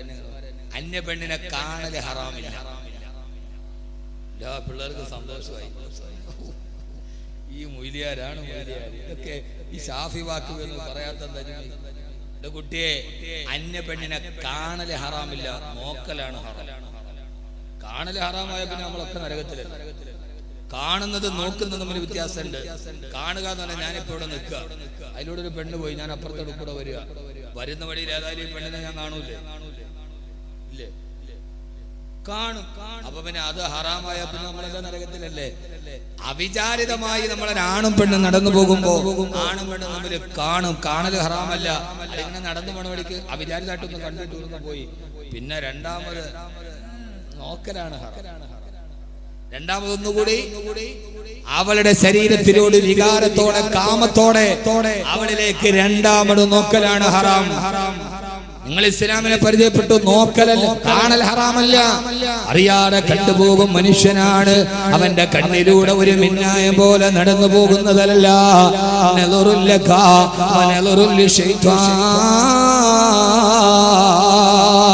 അതുകൊണ്ടാണ് അല്ലാഹുവിന്റെ റസൂൽ പറഞ്ഞത്, യുവാക്കളെ, പെണ്ണിനെ ഒരു പ്രാവശ്യം കണ്ടുപോയാൽ ആ കാണൽ അനുവദനീയമാണ്. പക്ഷേ രണ്ടാമത് എടുത്ത പെണ്ണിനെ വീണ്ടും നോക്കി നിന്നാൽ ആ നോട്ടൽ വനദുറുൽ ശൈത്താൻ, അത് പിശാചിന്റെ കളിയാണ് എന്ന് അല്ലാഹുവിന്റെ പ്രവാചകൻ നബി മുഹമ്മദ് മുസ്തഫ. സഹോദരങ്ങളെ, ആണും പെണ്ണും തമ്മിൽ ഒരു വലിയ അടുപ്പം അല്ലാഹു നൽകിയിട്ടുണ്ട്. പെണ്ണിനോട് ആണിനൊരു കൗതുകമുണ്ട്, ആണിനോട് പെണ്ണിനൊരു കൗതുകമുണ്ട്. ഇത് നിങ്ങൾ ശ്രദ്ധിച്ചു കേട്ടോളുക. എപ്പോഴും മൂടി വെച്ചിരിക്കുന്നതിനോടാണ് മനുഷ്യന് കാണാൻ കൗതുകമുണ്ടാവുക. എപ്പോഴും മനുഷ്യന് കൗതുകം എന്തിനോടാണ്?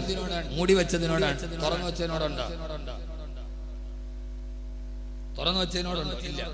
ഇപ്പൊ ഉദാഹരണമായിട്ട് നിങ്ങളെല്ലാം നടന്നു പോകുമ്പോൾ എന്റെ ഒരു പേന വഴി കിടക്കും. നമ്മൾ ആ പേന നോക്കി നിൽക്കുക കൗതുകത്തോടെ? ഇല്ല. എന്നാൽ അപ്പുറത്ത് ഒരു പൊതി, ഒരു സാധനം പൊതിഞ്ഞിട്ടിരിക്കുകയാണ്, ഒരു പൊതി. നിങ്ങൾ ആ പൊതി എടുത്താൽ ഇങ്ങനെ അതിന്റെ അകത്തെന്താന്ന് കാണാനുള്ള കൗതുകം വല്ലാത്ത കൗതുകം അല്ലേ? വെറുതെ തുറന്നിരിക്കുന്ന സാധനത്തിലേക്ക് ആരും നോക്കില്ല, കാരണം അത് കണ്ട് മടുത്തതാണ്. എന്നാൽ പൊതിഞ്ഞു വെച്ചിരിക്കുന്ന സാധനം അത് കാണാൻ ഭയങ്കര കൗതുകവും ആഗ്രഹവും. ഇത് മനുഷ്യന്റെ പ്രത്യേകതയാണ്. നിങ്ങളിപ്പോ ഒന്ന് ആലോചിച്ച് നോക്കി, ഒരു പെണ്ണിന്റെ കൈ കാണാൻ വേണ്ടി ആരെങ്കിലും കൗതുകത്തോടെ നോക്കും? പെണ്ണിന്റെ കൈ എന്നേ തുറന്നു കിടക്കുക. ഒരു പെണ്ണിന്റെ കാൽപാദം അത് കാണാൻ കൗതുകത്തോടെ നോക്കുവോ? അത് തുറന്ന് കണ്ട് അത് കാണാനുള്ള കൗതുകം കുറഞ്ഞുപോയി. എപ്പോഴും അവൾ മറച്ചു വെച്ചതിന്റെ ഉള്ളിലുള്ളത് കാണാനാണ് കൗതുകം, ആഗ്രഹം. ആ ആഗ്രഹമാണ് സ്ത്രീ പുരുഷ ഭാര്യ ഭർത്തൃ ബന്ധത്തിന്റെ ഏറ്റവും വലിയ അട്രാക്ഷൻ. ഇതിങ്ങനെ തുറന്നിടാൻ തുടങ്ങിയാൽ കണ്ട് ഏതൊരു സാധനവും ആദ്യമായി കാണുമ്പോൾ കൗതുകം ഉണ്ടാവും. അത് കണ്ട് കഴിയുമ്പോൾ അതിനോടുള്ള കൗതുകവും ആഗ്രഹവും കുറയും. അങ്ങനെ എല്ലാം തുറന്നിട്ട് പരിപൂർണ്ണ നഗ്നരായി നടക്കാൻ ആണും പെണ്ണും തീരുമാനിച്ചാൽ പിന്നെ ആണും പെണ്ണും തമ്മിലുള്ള ശാരീരിക ബന്ധത്തിന്റെ വൈകാരികത നഷ്ടപ്പെട്ടു പോകും. അത് മനുഷ്യ കുലത്തിന്റെ ആവിർഭാവത്തിന് തന്നെ തടസ്സമാകും. അതുകൊണ്ട് ആണും പെണ്ണും തമ്മിലുള്ള ആഗ്രഹം നിലനിൽക്കാനാണ് അല്ലാഹുവിന്റെ ഖുർആൻ പറഞ്ഞത്, നീ മൂടിവെക്ക്. ഇനിയിപ്പോ എനിക്ക് ഇതിൽ കൂടുതലൊന്നും പറയാൻ പറ്റില്ല. ഒന്നാമത് എന്ത് പറഞ്ഞാലും പ്രശ്നമാണ്. എന്റെ പൊന്നു ഹബീബന്മാരെ, നിങ്ങൾ എന്നെ വായി പൊളിച്ച് നോക്കിയാൽ എന്താ? ഇനിയിപ്പോ അതിന്റെ മുകളിലോട്ട് എനിക്കിപ്പോ തുറന്നു പറയാൻ പറ്റില്ല. ഇത്രേ പറയാൻ പറ്റും. തമ്മത്തിൽ കിതാബി ഔലില്ലാഹിൽ മലിക്കുൽ വഹാബ്, ഇത്രേ ഉള്ളൂ. അതിന്റെ അപ്പുറത്തോട്ടില്ല. അതുകൊണ്ട് ഇസ്ലാം പറഞ്ഞത്, ഞാൻ ഈ വിഷയം ആനുകാലികമായി പറയുന്നത്, ഇസ്ലാം മൂടിവെക്കാൻ പറഞ്ഞത് പെണ്ണിനെ അകത്തിരുത്താനല്ല, ഈ മനുഷ്യന്റെ തലമുറ നിലനിൽക്കാനാണ്. അള്ളാഹു ബോധം തരട്ടെ. നമ്മൾ ഈ മൂടിയിരിക്കുന്ന സാധനം കാണാനല്ലേ നമുക്ക് കൊതി തോന്നുക? അങ്ങനെയല്ലേ? എന്തിട്ട് പിള്ളേരാണ് നിങ്ങൾ അത്ര മുത്തക്കിങ്ങളാണ്. നിങ്ങൾ തുറന്നിട്ടാലും നോക്കാത്ത ആളുകളാണ്. നിങ്ങളുടെ ഇരിപ്പ് വന്നിട്ട് അങ്ങനെയാണല്ലോ തോന്നണേ.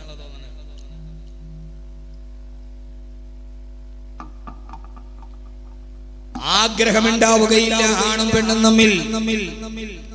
അതുകൊണ്ടാണ് യൂറോപ്പിൽ വ്യഭിചാരം കൂടിയത്. അതുകൊണ്ടാണ് അവിടെ വ്യഭിചാരം നിയമവിധേയമാണ്. അവിടെ അടച്ചു വെച്ചത് വളരെ കുറവാണ്, മൂടി വെച്ചത് വളരെ കുറവാണ്. അതുകൊണ്ടാണ് ആ ഭാഗങ്ങളിൽ അങ്ങനെയായ ലൈംഗിക അരാജകത്വം നടന്നു പോകുന്നത്. അതുകൊണ്ടാണ് ആദരവായ പ്രവാചകൻ നബി മുഹമ്മദ് മുസ്തഫ ഈ അവസ്ഥയെ അംഗീകരിച്ചുകൊണ്ടാണ് അല്ലാഹുവിന്റെ പ്രവാചകൻ നബി മുഹമ്മദ് മുസ്തഫ സല്ലല്ലാഹു അലൈഹി വസല്ലം പറഞ്ഞത്, ലോകാവസാനം അടുത്തു വരുമ്പോ ലോകാവസാനത്തിന്റെ അടയാളങ്ങൾ പ്രവചിക്കവേ അല്ലാഹുവിന്റെ റസൂൽ പറയാണ്, ലോകാവസാനം അടുത്തു വരുമ്പോ ഒരു പെണ്ണ് അവരുടെ ആഗ്രഹ പൂർത്തീകരണത്തിന് വേണ്ടി ഒരു പുരുഷന്റെ അടുക്കൽ പോകും. ആ പുരുഷൻ അവളുമായി ലൈംഗിക ബന്ധത്തിൽ ഏർപ്പെടാൻ വിസമ്മതിക്കുമ്പോ ആ പെണ്ണുങ്ങൾ പുരുഷനെ ബലാത്കാരമായി കീഴ്പ്പെടുത്താൻ ശ്രമിക്കും. അങ്ങനെ ആ പെണ്ണിൽ നിന്ന് രക്ഷപ്പെടാൻ പുരുഷൻ പൊതുനിരത്തിലൂടെ ഓടി രക്ഷപ്പെടും അത്രേ. ഓടുമ്പോ ആ പുരുഷന്റെ പുറകെ ഈ പെണ്ണ് ആ പുരുഷനെ പിന്തുടരും. അവസാനം പെണ്ണിന്റെ ആഗ്രഹം പൂർത്തീകരിക്കുന്ന അവസ്ഥയിൽ നിന്ന് രക്ഷപ്പെടാൻ ആ പുരുഷൻ ഓടിച്ചെന്ന് മരത്തിന്റെ മുകളിൽ കയറി നിൽക്കും.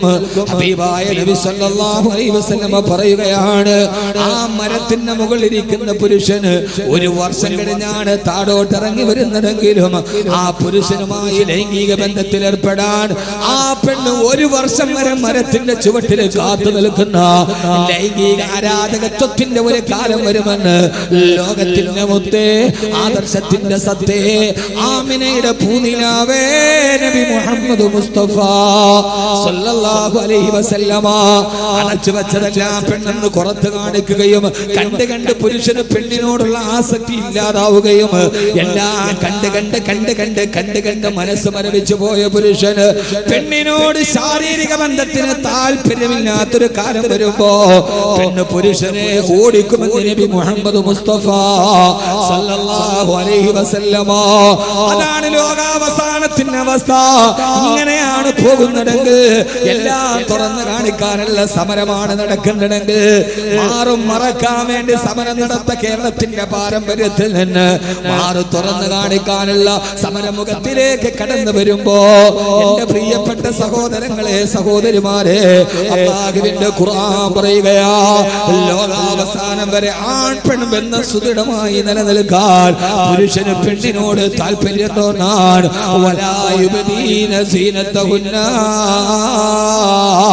നിന്റെ സൗന്ദര്യത്തെ ആരുടെ മുമ്പിൽ നീ വെളിവാക്കരുത്. ആ സൗന്ദര്യത്തെ അടച്ചു പിടിച്ചിട്ട് അല്ലാഹുവിന് ഇഷ്ടപ്പെട്ടവളായി കടന്നുപോയി അവസാന സഹോദരങ്ങളെ ഏറെ പറയാൻ സമയമില്ല. അവസാനം നീ ആരാകണമെന്നറിയോ? ഒരു നല്ല പെങ്ങളായി, ഒരു ഉമ്മയായി, ഒരു ഭാര്യയായി ഭർത്താവിന്റെ ജീവിതത്തിലോട്ട് ഒരു പുരുഷന്റെ ജീവിതത്തിലോട്ട് കടന്നു വരുന്ന ഒരു നല്ല ഭാര്യയായി നീ നിന്റെ ജീവിതത്തിലോട്ട് കടന്നു പോകണേ എന്നല്ലാന്റെ വിശുദ്ധ ഖുർആൻ എന്ന് സ്ത്രീക്കൊപ്പം നിലനിന്ന ഖുർആൻ സ്ത്രീയുടെ വസ്ത്രധാരണം മാത്രമല്ല. പലപ്പോഴും ആളുകൾ പറയാറുണ്ട്, കബീർ ബാഖവി അടക്കമുള്ള ആളുകൾ, അല്ലയോ പെങ്ങളെ എന്ന് വിളിച്ചിട്ടാണ് സംസാരിക്കുക. ഈ അടുത്ത സമയത്തൊരു സഹോദരിയുടെ വോയിസ് ക്ലിപ്പ് തന്നെ വാട്സപ്പ് ഗ്രൂപ്പിൽ വൈറലായി. ഉസ്താദേ, നിങ്ങൾ ഭാര്യമാരെ കുറിച്ച് പറയാത്തതെന്താ? ഈ ബ്ലൂ ഫിലിം കണ്ടുകൊണ്ടിരിക്കുന്ന ഞങ്ങളുടെ അടുക്കളയിലെ യന്ത്രമായി കണക്കാക്കുന്ന കടപ്പറയിൽ ഞങ്ങളുടെ അടുക്കലേക്ക് വരാത്ത ഒരു ഭർത്താവിന് എന്ത് കടമയാണ് ഞങ്ങൾ ചെയ്തു കൊടുക്കേണ്ടതെന്ന് ആദ്യമായിട്ട് തന്നെ ആ സഹോദരിയോട് സ്നേഹപൂർവ്വം, സഹോദരി, നിങ്ങൾക്ക് ജീവിതത്തിൽ കിട്ടിയ ഭർത്താവ് അങ്ങനെയാണെന്ന് കരുതി എല്ലാ ആണുങ്ങളും പുരുഷന്മാരും അങ്ങനെയല്ല കേട്ടോ.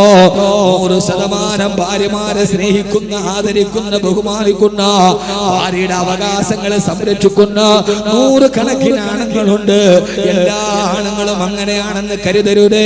നിങ്ങൾക്ക് കിട്ടിയത് അങ്ങനെയാണെന്ന് കരുതി എല്ലാ പുരുഷന്മാരും അങ്ങനെയല്ല.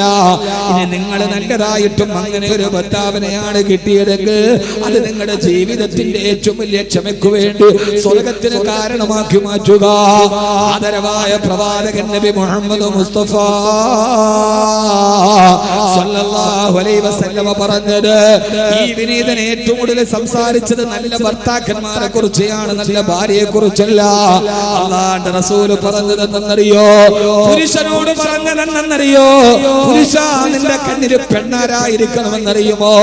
സന്ധ്യാനേരത്ത് നടന്നു പോകുമ്പോ റോഡ് വക്കിലൂടെ നടന്നു പോകുന്ന പെണ്ണിനെ കാമത്തോടെ നോക്കരുത്. അത് നിന്റെ പെങ്ങളാണെന്ന് കരുതുക, അത് നിന്റെ ഭാര്യയാണെന്ന് കരുതുക, അത് നിന്റെ ഉമ്മയാണെന്ന് കരുതുക. റോഡിലൂടെ നടന്നു പോകുന്ന പെണ്ണിന്റെ ശരീരത്തിനോട് വില ചോദിക്കരുത്. ഫേസ്ബുക്കിൽ കമന്റ് ഇടുമ്പോ പല ചെറുപ്പക്കാരും അവൾ പുരോഗമനവാദിയാകട്ടെ, ഫെമിനിസ്റ്റ് ആകട്ടെ, അവരുടെ അവകാശങ്ങളും ആദർശങ്ങളും അവര് പറയട്ടെ, മാന്യമായി കമന്റ് കൊടുത്ത് പ്രതികരിക്കുക. അല്ലാതെ അവളോട് ചോദിക്കരുത് നിന്റെ രാത്രിക്ക് ഒരു രാത്രിക്ക് എന്ത് വിലയെന്ന്. പെണ്ണെന്നുള്ളത് രാത്രിക്ക് വിലയിടാനുള്ളതല്ല. പെണ്ണെന്ന് പറയുന്നത് നിനക്ക് വിലയിടാൻ പറ്റുന്ന ഒരു സാധനമല്ല. അവളുടെ ഒരു രാത്രിക്ക് നിനക്ക് വില നിശ്ചയിക്കാൻ കഴിയില്ല. ഹബീബായ നബി സല്ലല്ലാഹു അലൈഹി വസല്ലം പറയാ, മാ അക്രമഹുന്ന ഇല്ലാ കരീം വമാ അഹാനഹുന്ന ഇല്ലാ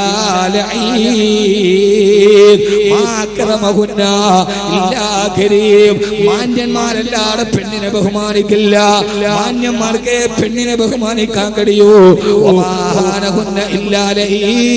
ശപിക്കപ്പെട്ട നിഷ്ക്രിയനുമാണ്, ശപിക്കപ്പെട്ടവനാണ് പെണ്ണിനെ നിന്ദിക്കുന്നവൻ, അവളുടെ രാത്രിക്ക് വില പറയുന്നവൻ, അവളുടെ മാറിടം നോക്കി തുറിച്ചു നോക്കുന്നവൻ, അവളുടെ ശരീരത്തെ കടുകനെ പോലെ കുത്തിപ്പറിക്കുന്നവൻ, ബസ് സ്റ്റാൻഡിൽ ഒറ്റക്ക് നിൽക്കുന്ന പെണ്ണിനെ ചുറ്റി നടക്കുന്ന പൂവാലന്മാർ. അല്ലാഹു പറയാണ്, പെണ്ണിനെ ബഹുമാനിക്കണേ, പെണ്ണിനെ ആദരിക്കണേ. മാന്യനായ പുരുഷനല്ലാതെ പെണ്ണിനെ ആദരിക്കാൻ കഴിയില്ല. പെണ്ണെടുത്തുകാരെ, പെണ്ണിടം തിരിച്ചു പിടിക്കാൻ ശ്രമിക്കുന്നവരെ, റസൂലിന്റെ സ്ത്രീയെ കുറിച്ചുള്ള ആദരവിന്റെ പദാർത്ഥങ്ങളെ പഠിക്കുക. അല്ലാഹു തൗഫീഖ് നൽകട്ടെ.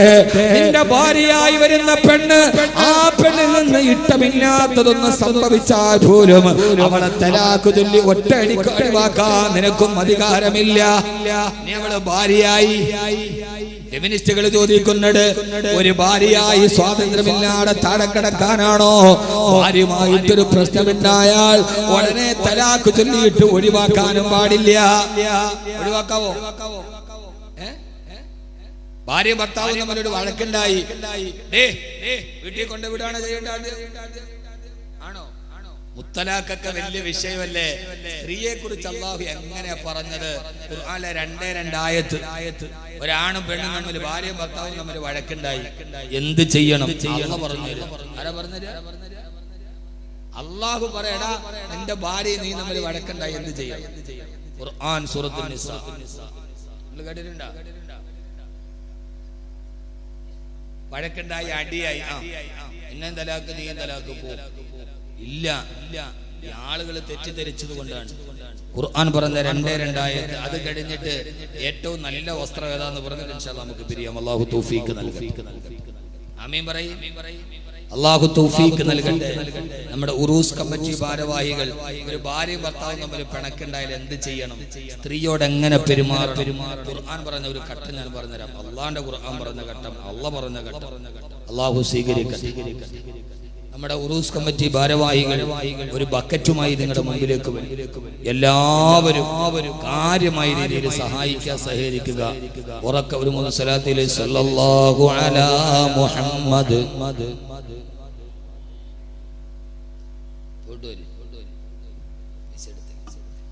സല്ലല്ലാഹു അലാ മുഹമ്മദ്,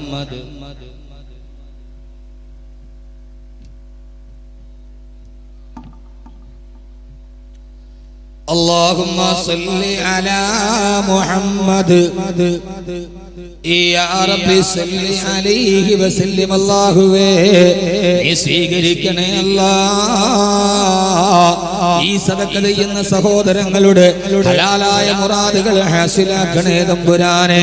ഐശ്വര്യം പ്രദാനം ചെയ്യണേ അല്ലാഹുവേ. നന്മ നൽകി അനുഗ്രഹിക്കണേ അല്ലാഹ്. അവരുടെ ജീവിതത്തിലെ എല്ലാ പ്രയാസങ്ങളും ബുദ്ധിമുട്ടുകളും മാറ്റി തരണേ അല്ലാഹുവിന്റെ പ്രവാചകൻ നബി മുഹമ്മദ് മുസ്തഫ സല്ലല്ലാഹു അലൈഹി വസല്ലമ സ്വന്തം ജീവിതം കൊണ്ട് ഖുർആൻ വരച്ചു കാണിച്ച മുത്തു മുസ്തഫ സല്ലല്ലാഹു അലൈഹി വസല്ലമ ഈ ബേക്കൽ മക്ക പരിസരത്തിന്റെ ശബ്ദം കേൾക്കാനെത്തിയ പ്രിയപ്പെട്ട സഹോദരങ്ങളോട് സഹോദരിമാരോട് ഓർമ്മിപ്പിക്കുകയാ. അല്ലാഹുവിന്റെ ഖുർആൻ സ്ത്രീയെ കുറിച്ച് പറഞ്ഞതേതെന്നറിയുമോ? അല്ലാഹുവിന്റെ പ്രവാചകൻ പറയുന്നു, നിങ്ങളുടെ ഭാര്യ അത് നിന്റെ ജീവിതത്തിലോട്ട് കടന്നു വന്നവളാ. ആ ഭാര്യയെ നിന്റെ ജീവിതത്തിൽ ഒരു ഭാര്യയായി സ്വീകരിക്കുമ്പോ തന്നെ നീ അല്ലാഹുവിനോട് കരാർ ഒപ്പിട്ടിട്ടാണ് വാങ്ങിക്കുന്നത്.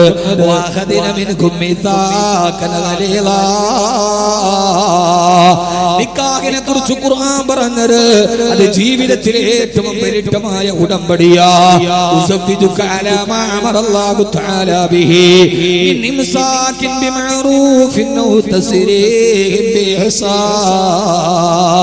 ഒരു വാപ്പ കല്യാണ സദസ്സിന് ചെറുപ്പക്കാരാ നിന്റെ കൈ പിടിച്ചിട്ട് നിന്റെ ഭാര്യയുടെ വാപ്പ പറഞ്ഞതേതെന്നറിയോ?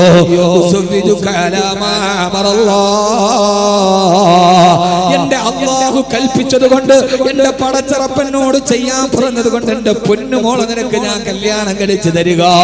എന്റെ പ്രിയപ്പെട്ട ഭർത്താക്കന്മാരോട്, ഭാര്യക്ക് വേണ്ടി മാത്രമല്ല ഭർത്താക്കന്മാരോട്, ഏതെങ്കിലും ഒരു പെണ്ണിനെ നിനക്ക് ഭാര്യയായി കിട്ടിയെങ്കിൽ 18 വയസ്സ് വരെ മകളെ വളർത്തിയ വാപ്പ എങ്ങനെയാ നിന്റെ കയ്യിൽ തന്നത്?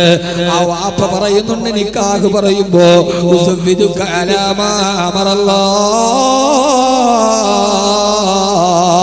എന്റെ അല്ലാഹു എന്നോട് പറഞ്ഞത് കൊണ്ടാണ് കേട്ടോ 18 വയസ്സുള്ള എന്റെ പൊന്നുമോളെ നിനക്ക് കല്യാണം കഴിപ്പിച്ചു തരുന്നത്.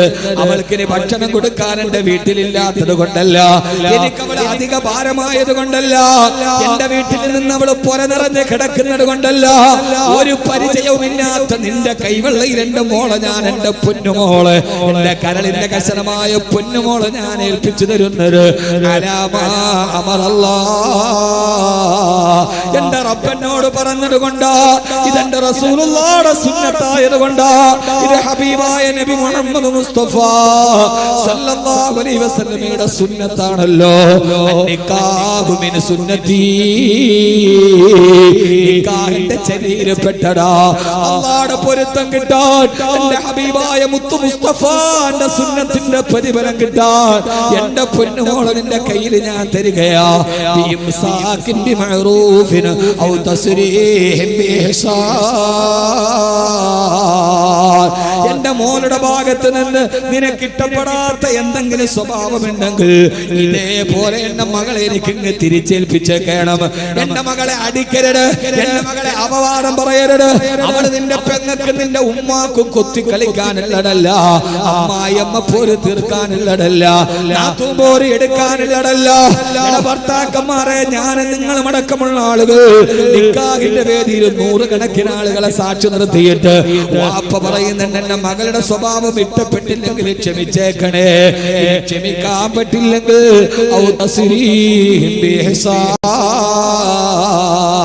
എന്റെ മോളെ ഈ തരുന്നത് പോലെ പോറേൽപ്പിക്കാതെ എന്റെ കൺമണി എനിക്ക് തിരിച്ചേൽപ്പിച്ചേക്കണം.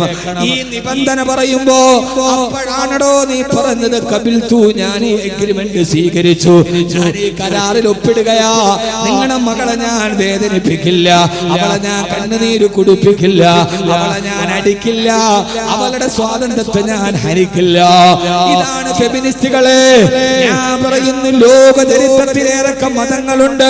കല്യാണം നടക്കുന്ന സമയത്ത് പെണ്ണിന്റെ മാനത്തിന് കരാറൊപ്പിട്ടിട്ട് ഈ മാനം സംരക്ഷിക്കണമെന്ന് കരാറൊപ്പിടാൻ പറഞ്ഞ ഒരു മതമേതെങ്കിലും ഉണ്ടെങ്കിൽ പറയുമോ? ഫെമിനിസ്റ്റുകളോട്, ഇസ്ലാം അടക്കി വെച്ചെന്ന് പറഞ്ഞവളോട്, പുരോഗമനവാദികളോട്, ഇസ്ലാമിലെ പെണ്ണിന് മാനമില്ലെന്ന് പറഞ്ഞവളോട്, കല്യാണം കഴിക്കാൻ ഒരു പുരുഷൻ വരുമ്പോ 100 കണക്കിന് ആളുകളെ സാക്ഷി നിർത്തിയിട്ട് 2 സാക്ഷിമാരെ എഴുതി ഒപ്പിടിപ്പിച്ചിട്ട് ഈ പെണ്ണിനൊരു പോറൽ പോലും ഏൽപ്പിക്കരുതെന്ന് പറഞ്ഞ് അത് ഉറപ്പിച്ച് സമ്മതിപ്പിച്ച് പെണ്ണിനെ കല്യാണം കഴിച്ചു വിടുന്ന ഒരു മാനിഫെസ്റ്റോ ഉണ്ടെങ്കിൽ അത് അല്ലാഹുവിന്റെ വിശുദ്ധ ഇസ്ലാമാണ്. അവിടെ ഇവരെ പെണ്ണിനാണ്, ആണിനല്ല. നിന്റെ വീട്ടിലേക്ക് നിന്റെ പെണ്ണ് വരികയാണ്, അവളെ അപമാനിക്കരുത്, അവരുടെ മാനം കെടുത്തരുത്. പെണ്ണെടുത്തുകാരോട്, ഫെമിനിസ്റ്റ് വാദികളോട്, പുരോഗമനവാദികളോട് സന്തോഷത്തോടെ വരൂ, നമുക്ക് സംവദിക്കാം, ഇസ്ലാമിന്റെ പെണ്ണിന്റെ നിലയെ കുറിച്ച് പറയാം. അങ്ങനെ കൈപിടിച്ചിട്ടാണ് നിന്റെ പെണ്ണിനെ നീ കൊണ്ടുപോയത്. അങ്ങനെ എങ്ങാനും നിങ്ങൾ ജീവിതം ആരംഭിച്ചിട്ട് ഭാര്യ ഭർത്താക്കന്മാരുടെ ഇടയിൽ പിണക്കമായി, ഭാര്യ ഭർത്താക്കന്മാരുടെ ഇടയിൽ പിണക്കമായി, എഗ്രിമെന്റ് ഡിമാൻഡും ഒക്കെ പറഞ്ഞ് ഓളെ കെട്ടിക്കൊണ്ട് വീട്ടിൽ പോയി. അവള് നന്നായിട്ട് മുഖമൊക്കെ കഴുകിയപ്പോ ആ മുഖത്ത് വെച്ചിരുന്ന പൗഡറും പുട്ടിയൊക്കെ അങ്ങോട്ട് പോയി കഴിഞ്ഞപ്പോ കല്യാണത്തിന് കണ്ട അത്രയും ഗ്ലാമർ ഇല്ല. അപ്പൊ തുടങ്ങുന്ന പ്രശ്നമാണ്. അങ്ങനെ ഭാര്യയും ഭർത്താവും തമ്മിൽ കുറച്ച് കഴിഞ്ഞപ്പോ വഴക്കായി. നിങ്ങൾ വഴക്കൂടൂല ഭാര്യമാരോട്? കല്യാണം കഴിയുമ്പോ എന്താ പടച്ചോരെ വർത്താനം. ചില പ്രൈവറ്റ് ബസ്സിലൊക്കെ കയറിയാല് ഫ്രണ്ടിലെ സീറ്റിൽ ഒരാണും പെണ്ണും കൂടെ ഇരിക്കണോ, ഇങ്ങനെ ഇരുന്നിട്ട് അപ്പുറത്തോട്ട് ഇപ്പുറത്തോട്ട് കെട്ടിപ്പിടിച്ചിരുന്ന് വർത്താനാണ്. അപ്പടെ മനസ്സിലാക്കണം കല്യാണം കഴിഞ്ഞിട്ട് 1 മാസമായിട്ടുണ്ട്. കുറെ നാൾ കഴിഞ്ഞിട്ട് ഈ ഭാര്യയും ഭർത്താവും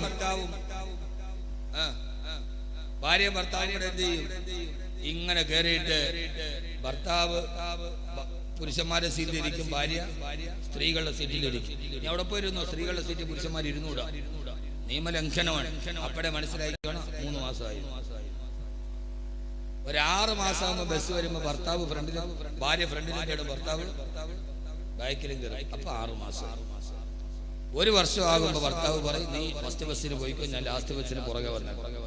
അപ്പൊ മനസ്സിലാക്കിക്കോണം എത്രയായി? 1 വർഷമായി. ഭാര്യ ഭർത്താവ് ആകുമ്പോ പിണങ്ങും.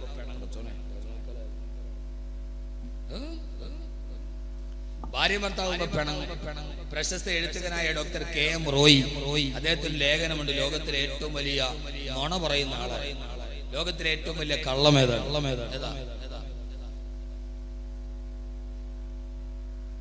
താഴെ എഴുതുകയാണ്, കല്യാണം കഴിഞ്ഞ ഒരു ഭാര്യയും ഭർത്താവും തമ്മിൽ ഞാൻ എൻ്റെ ഭാര്യയോട് ഇതുവരെ പിണങ്ങിയിട്ടില്ല എന്ന് ഏതെങ്കിലും ഒരു ഭർത്താവ് പറഞ്ഞാൽ അതാണ് ലോകത്തിലെ ഏറ്റവും വലിയ കള്ളം. പിണങ്ങാത്തവരാരില്ല. ആണാണോ പെണ്ണാണോ പിണങ്ങും, രണ്ട് ശൈലിയാണ്. ഭയങ്കര ചൂട്, ഇതൊന്നും അടുപ്പിച്ച് നോക്കുന്നുണ്ട്, ഭയങ്കര ചൂട്, നിൽക്കാൻ പറ്റണം. ഞാൻ തമാശയൊന്നും പറയുന്നില്ല. ഭാര്യ ഭർത്താക്കന്മാരുടെ ഇടയിൽ പിണക്കമുണ്ടായി. അങ്ങനെ പിണക്കമുണ്ടായാൽ ആദ്യം എന്ത് ചെയ്യണം? ഒന്ന് പറയും, ഇവിടെ ഇരിക്കുന്ന ആളുകൾ ആരെങ്കിലും നിങ്ങൾ നിങ്ങളുടെ ഭാര്യയായിട്ട് പിണങ്ങി, ആദ്യം പിണക്കമുണ്ടായി, രണ്ടുപേരും തമ്മിൽ മിണ്ടാട്ടമില്ല, എന്ത് ചെയ്യണം?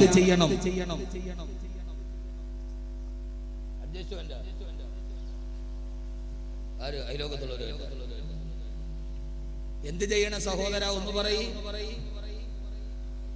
നിങ്ങൾ പെണ്ണ് കെട്ടിയിട്ടില്ലേ? നിങ്ങൾ പെണ്ണ് കെട്ടിയിട്ടില്ലേ ഇതുവരെ? മനുഷ്യന്മാർ അല്ലാഹുവിന്റെ ഖുർആൻ ഇതിനെ പഠിക്കുക. നിങ്ങൾ അല്ലാഹുവിന്റെ ഖുർആൻ പഠിക്കുക. അല്ലാഹു തൗഫീഖ് നൽകട്ടെ. ഇതാണ് നിങ്ങൾ ഈ ഫെമിനിസ്റ്റ്. അവർക്ക് അറിയില്ല. മുത്തലാഖ് എന്ന് പറഞ്ഞാൽ മുസ്ലിം പെണ്ണും ഭർത്താവും തമ്മിൽ പിണങ്ങി, ആ മുത്തലാഖ് നിന്നെ ഒഴിവാക്കിയിരിക്കുന്നു. ഇതാണ് അവർ കരുതിയില്ല. സൂറത്തുൻ നിസാ. അല്ലാഹുവിന്റെ ഖുർആൻ പറയാണ്, ഭാര്യ ഭർത്താക്കന്മാർ തമ്മിൽ പിണക്കമുണ്ടായാൽ വല്ലാത്തി തഖാഫൂന നുശൂസഹുന്ന ഫഇദൂഹുന്ന വഹ്ജുറൂഹുന്ന ഫിൽ മലാജിഇ വദ്രിബൂഹുന്ന ഫഇന്ന തൈനകും ഫലാ തബ്ഗൂ അലൈഹിന്ന സബീലാ ഇന്നല്ലാഹ കാന അലിയൻ കബീറാ. എല്ലാ പുരോഗമനവാദികളും കേട്ടുകൊള്ളുക. ഭാര്യ ഭർത്താക്കന്മാരുടെ ഇടയിൽ പിണക്കമുണ്ടായി കഴിഞ്ഞാൽ ആദ്യം ചെയ്യേണ്ടത് തലാഖ് തല്ലലല്ല, ഒന്നാമത്തെ പടി ഫഇദൂഹുന്ന. നീ ആ പെണ്ണിനെ ഉപദേശിച്ചു കൊടുക്കണേ. കിടപ്പറയിലോട്ട് വരുമ്പോ അവളോട് പറയണം, എന്തിനാണ് മോളെ നമ്മൾ പിണങ്ങുന്നത്? നമ്മൾ പിണങ്ങിയാൽ നീ പിണങ്ങിയ സമയം തിരിച്ചു വരില്ലല്ലോ. അല്ലാഹു തന്ന ചെറിയൊരു ജീവിതമല്ലേ, എന്തിനാ പിണങ്ങി നമ്മളിങ്ങനെ വഴക്ക് കൂടുന്നത് എന്ന് പറഞ്ഞിട്ട് നിന്റെ ഭാര്യയോട് സ്നേഹത്തോടെ സന്തോഷത്തോടെ നിന്റെ ഭാര്യയോട് നീ ഉപദേശിച്ചു കൊടുക്കണം. ഒന്നാമത്തെ പടി പെണ്ണിനെ നീ ഉപദേശിച്ചു കൊടുക്കണേ. ചുരുക്കി പറയാം, ഉപദേശിച്ചിട്ടും അവളുടെ പിണക്കം മാറിയില്ലെങ്കിൽ രണ്ടാമത് ഭർത്താവ് ചെയ്യേണ്ടത് എന്തെന്നറിയോ? ഖുർആനാണ്. നിന്റെ കിടപ്പറയിൽ നിന്ന് അവളെ മാറ്റി കിടത്തുക എന്ന് പറഞ്ഞാൽ ഒരു റൂമിലാണ് അവളെ കിടപ്പറയിൽ നിന്ന് മാറ്റി കിടത്തണേ. ഒന്നുകിൽ നീ കട്ടിലും അവളെ തറയിലും കിടത്തുക, അല്ലെങ്കിൽ നീ തറയിൽ ഇറങ്ങി കിടത്തിയിട്ട് അവളെ കട്ടിലിൽ കിടത്തുക. ഒരു റൂമിലാണ്. നിങ്ങൾ രണ്ടുപേരും തമ്മിലുള്ള പിണക്കം ബെഡ്റൂമിന് വെളിയിലെറിയണ്ട. രണ്ടാമത്തെ ഘട്ടമേണെന്നറിയുമോ? കിടപ്പറയിൽ നിങ്ങൾ രണ്ടുപേരും ഒന്ന് അകന്ന് കിടക്കണം. ആ പെണ്ണിനെ ഇറക്കി തറയിൽ കിടത്തണം, അല്ലെങ്കിൽ നീ തറയിൽ കിടന്നിട്ട് പെണ്ണിനെ ബെഡിൽ കിടത്തണം. രണ്ടുപേരും ഒന്ന് അകന്ന് കിടന്നു നോക്കുക. രണ്ടാമത്തെ ഘട്ടം, നീ തറയില്, ഭാര്യ മുകളില്. കുറെ കഴിയുമ്പോ ഒരു 12 മണി കഴിയുമ്പോ രണ്ടുപേരും ഒരിടത്തായിരിക്കും. അങ്ങനെ ഒരു റൂമിൽ അകന്ന് കിടക്കുമ്പോൾ മാനസികമായിട്ട് നമുക്കൊരു വലിയ വിഷമുണ്ടാവും. അപ്പൊ പിന്നെ ഭാര്യയാണ് വന്നത്, നിങ്ങൾ എന്തിനാ അവിടെ കിടക്കണം, എഴുന്നേക്കി. അല്ല ഭർത്താവ് പറയും, ഇങ്ങനെ കിടക്കണ്ട, എഴുന്നേക്കി. രണ്ടാമത്തെ ഘട്ടം, കിടപ്പറയിൽ മാറ്റി കിടക്കണം. മൂന്നാമത്തെ ഘട്ടം, കിടപ്പറയിൽ അകത്തി കിടത്തിയിട്ടും അവരുടെ പിണക്കം തീരുന്നില്ല, പെണ്ണിന്റെ പിണക്കം തീർന്നില്ല. എന്നാൽ മൂന്നാമതായി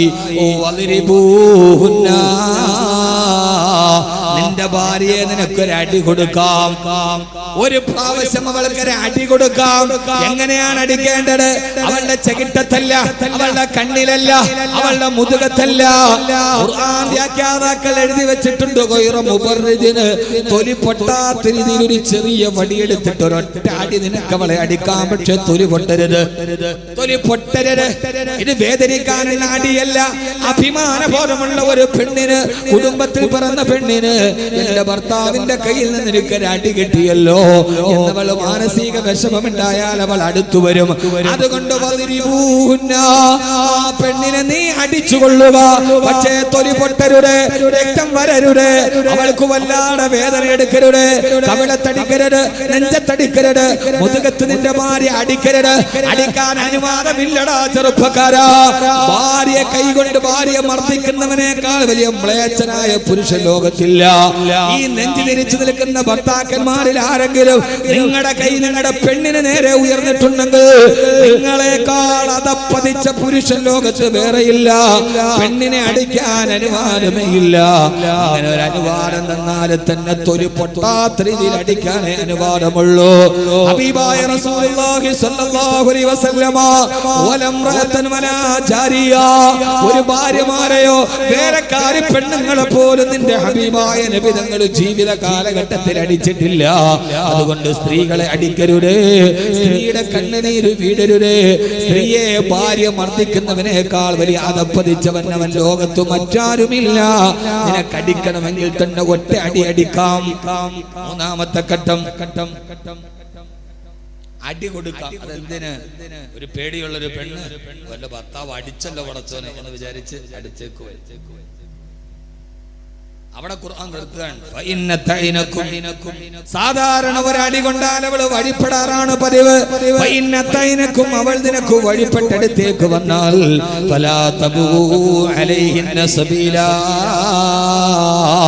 അവളോട് പിന്നെ ദേഷ്യം കാണിക്കരുതേ, അവളോട് അക്രമം കാണിക്കരുതേ. മനുഷ്യന്മാര് പിണങ്ങാറുണ്ട്, ഭാര്യ ഭർത്താക്കന്മാര് പിണങ്ങാറുണ്ട്. ഒരടി കൊടുത്തിട്ട് അവൾ അടുത്തേക്ക് വന്നാൽ ഇണക്കമുള്ള പൂച്ചക്കുട്ടിയെ പോലെ ഭാര്യ അടുത്ത് വന്നാൽ പിന്നെ അവളോട് കോപം കാണിക്കരുതേ. എത്ര ഘട്ടമായി?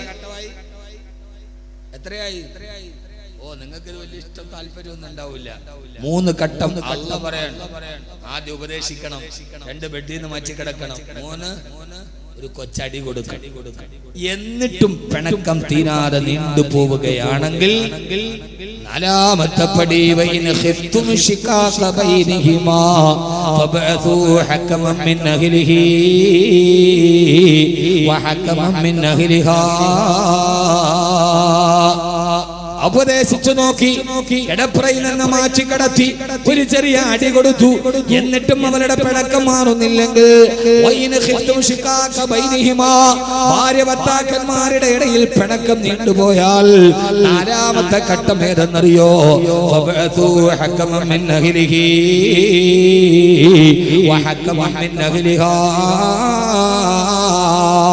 നിന്റെ ഭാര്യയുടെ കുടുംബത്തിൽ നിന്നൊരാളെ തിരഞ്ഞെടുക്കുക, നിന്റെ കുടുംബത്തിൽ നിന്നൊരു മധ്യസ്ഥനെ തിരഞ്ഞെടുക്കുക.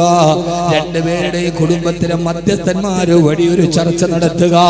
വീട്ടിലറിഞ്ഞല്ലോ റബ്ബേ, വെളിയിൽ ഒരാൾ അറിഞ്ഞല്ലോ റബ്ബേ, ഇതുവരെ ഞങ്ങളുടെ ഇടയിലായിരുന്നു, വെളിയിൽ ഒരാൾ അറിഞ്ഞു എന്ന് മനസ്സിലായി കഴിഞ്ഞാൽ ഖുർആൻ പറയാണ്,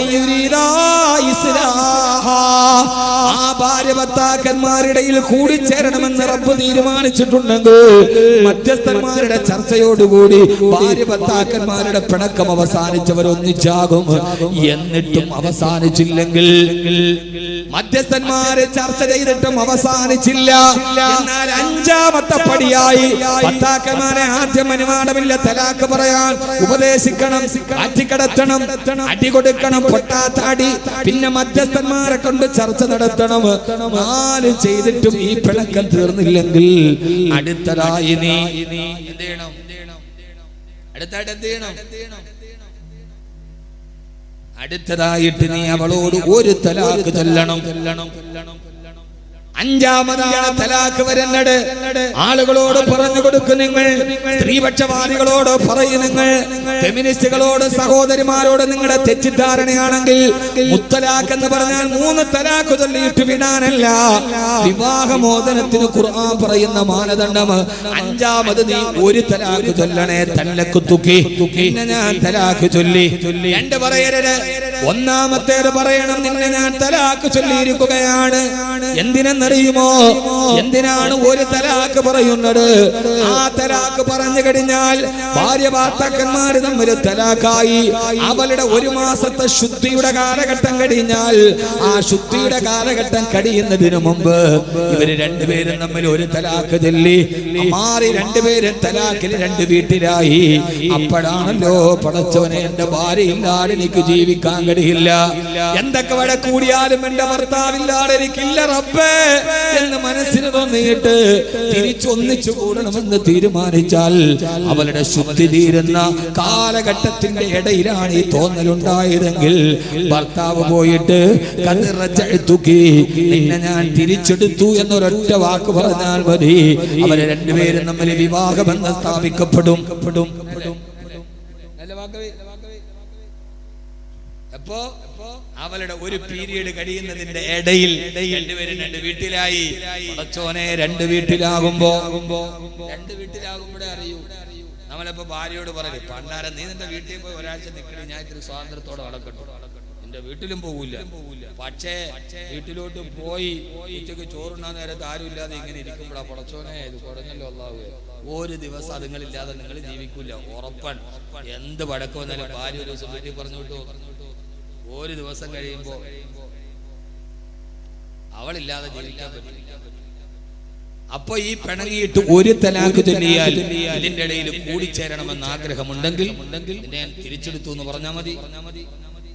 ആ ഒരു ശുദ്ധിയുടെ കാലഘട്ടം കഴിഞ്ഞു. 2ാമത്തെ പീരീഡിലോട്ട് കഴിഞ്ഞു. എന്നിട്ടും ഇവരെ തമ്മിലുള്ള പിണക്കം തീർന്നില്ലെങ്കിൽ എന്നാലേ 2ാമത്തെ തലാഖ് ചൊല്ലാവൂ. 2ാമത്തെ തലാഖ് ചൊല്ലിയാൽ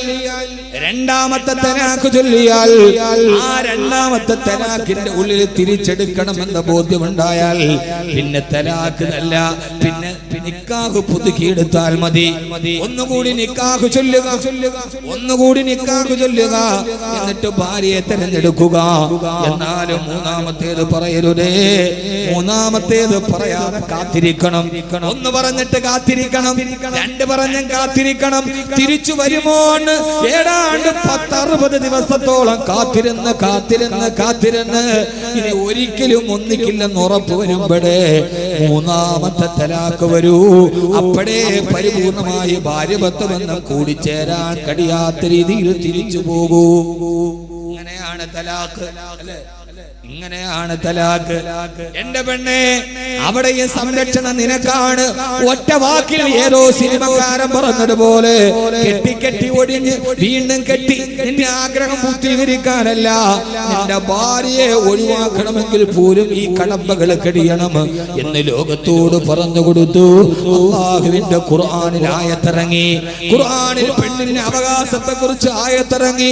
ഫലാ തഅ്ലുഹുന്ന ലിതദ്ഹബൂ ബിബഅദി മാ ആതൈതുമൂഹുന്ന ഇല്ലാ അയതീന ബിഫാഹിശത്തിൻ മുബയ്യിന. നിങ്ങൾ പെണ്ണുങ്ങളോട് വഴക്ക് കൂടരുത്. സൂറത്തുൻ നിസാ എന്ന അധ്യായം ഇറങ്ങി. പെണ്ണിനോട് പിണങ്ങരുത്, അവളെ വരട്ടരുത്, അവളെ അപമാനിക്കരുത്. ഒരു പെണ്ണിനോട് നിങ്ങൾ വഴക്ക് കൂടുന്നുവെങ്കിൽ, ഭാര്യയെ നിങ്ങൾ വഴക്ക് കൂടുന്നെങ്കിൽ നിസ്സാര കാര്യത്തിന് വഴക്ക് കൂടരുതേ. ഇല്ലാ അയതീന ബിഫാഹിശത്തിൻ മുബയ്യിന. വ്യക്തമായ ഒരു വ്യഭിചാരം പോലെ വ്യക്തമായ തെറ്റ് കണ്ടാലല്ലാതെ ഊഹാപോഹങ്ങളുടെ പേരിൽ, സംശയത്തിന്റെ പേരിൽ, ചെറിയ തെറ്റുകളുടെ പേരിൽ നിന്റെ ഭാര്യയോട് നീ പിണങ്ങരുതേ, അവളെ കട്ടപ്പെടുത്തരുതേ. ഖുർആൻ പറഞ്ഞ അവകാശത്തിന്റെ മുകളിലാണ് സ്ത്രീ ജീവിക്കുന്നത്. ഏറെ പറയാൻ സമയമില്ലല്ലോ സഹോദരങ്ങളെ, വിശാലമായൊരു വിഷയമാണിത് എന്ന് സ്ത്രീയെ കുറിച്ച് ആധാരമായി പറഞ്ഞ, ആ സ്ത്രീയുടെ വേഷവിധാനത്തെ കുറിച്ച് പറഞ്ഞ, വൽയദ്രിബിന ബിഖുമരിഹിന്ന അലാ ജുയൂബിഹിന്ന നിന്റെ മൂടുപടത്തെ താഴ്ത്തിയിടണമെന്ന് പറഞ്ഞ അല്ലാഹു ആ പെണ്ണിനോട് പറഞ്ഞത് എങ്ങനെയാണ്? സമയക്കുറവ് കൊണ്ട് ഞാൻ അവസാനിപ്പിക്കുകയാണ് സഹോദരങ്ങളെ. അവകാശങ്ങൾ വകവെച്ചു കൊടുത്ത് ആശീർവദിച്ച് ലോകത്തിന്റെ ബഹുമാനത്തെ വാരിക്കോരി കൊടുത്ത് എന്നിട്ട് അല്ലാഹു പറഞ്ഞു, പെണ്ണേ നിന്റെ സൗന്ദര്യം അമൂല്യമാണ്, നിന്റെ സൗന്ദര്യം അർത്ഥവത്താണ്. നിന്റെ കാലിൽ കിരിങ്ങുന്ന കൊലുസിട്ടിട്ട് ആ കാലിൽ ഇങ്ങനെ അടിച്ചടിച്ച് നടക്കരുത്. എന്തുകൊണ്ടെന്നറിയുമോ? മനുഷ്യന്റെ പുരുഷനെ നിന്നിലേക്ക് ആകർഷിക്കുന്ന രീതിയിൽ നടക്കണ്ട. അല്ലാഹു പറഞ്ഞതുപോലെ മാന്യമായ വേഷവിധാനം നടത്തുക. അല്ലാഹു തൗഫീഖ് നൽകി അനുഗ്രഹിക്കട്ടെ. അതുകൊണ്ട് നമ്മുടെ പെൺമക്കൾക്ക് നല്ല വേഷവിധാനം, നമ്മുടെ ആൺമക്കൾക്ക് നല്ല വേഷവിധാനം. ആണുങ്ങളോടും പറയാണ്, വസ്ത്രവും സൗന്ദര്യവും അല്ലാഹുവിന്റെ അനുഗ്രഹമാ. ഈ കാസർഗോഡ് കുട്ടികളെ, നിങ്ങൾ ഈ മുടി മുഴുവനും ഇങ്ങനെ മുകളിലോട്ട് സ്ട്രെയിറ്റ് ചെയ്ത് കാന്തത്തിന് മണ്ണിലിട്ടതുപോലെ നടക്കരുത്. ആഭാസകരമായ ഹെയർ കട്ടിങ്ങുകൾ, ആഭാസകരമായ വസ്ത്രവിധാനങ്ങൾ, അണ്ടർ വസ്ത്രങ്ങൾ മുഴുവനും അണ്ടർ ഗാർമെന്റുകൾ വെളിയിൽ കാണുന്ന ആഭാസകരമായ വസ്ത്രവിധാനങ്ങൾ. ചിലരുടെ അണ്ടർ ഗാർമെന്റ് വെളിയിലാണ്, അവന്റെ പാന്റ് അവന്റെ ദിദംബത്തിന്റെ താഴെയാണ്, അവന്റെ പാന്റ് താടയാണ്. യൂറോപ്പിലെ ജയിലുകളിൽ സ്വവർഗരതിക്കാരായ ആണുങ്ങൾ അവർക്കെതിരെ താല്പര്യമുണ്ടെന്ന് അടയാളം കാണിച്ച വസ്ത്രമാണിത്. അടിവസ്ത്രം മുകളിലാക്കുക, അല്ലാത്ത മേൽവസ്ത്രം താഴ്ത്തിയിടുക. ആഭാസകരമായ വസ്ത്രവിധാനം നടത്തരുത്. ഏറ്റവും നല്ല വസ്ത്രവിധാനത്തോടെ നടന്നു പോകണേ. അല്ലാഹു തൗഫീഖ് നൽകി അനുഗ്രഹിക്കുമാറാകട്ടെ. അല്ലാഹു തൗഫീഖ് നൽകട്ടെ. അല്ലാഹു നമുക്ക് ഏറ്റവും നല്ല വസ്ത്രം ധരിക്കാൻ തൗഫീഖ് നൽകട്ടെ. ഏറ്റവും നല്ല വസ്ത്രം അബിയലുഹാ, ഏറ്റവും നല്ല വസ്ത്രം വെള്ള വസ്ത്രമാണ്.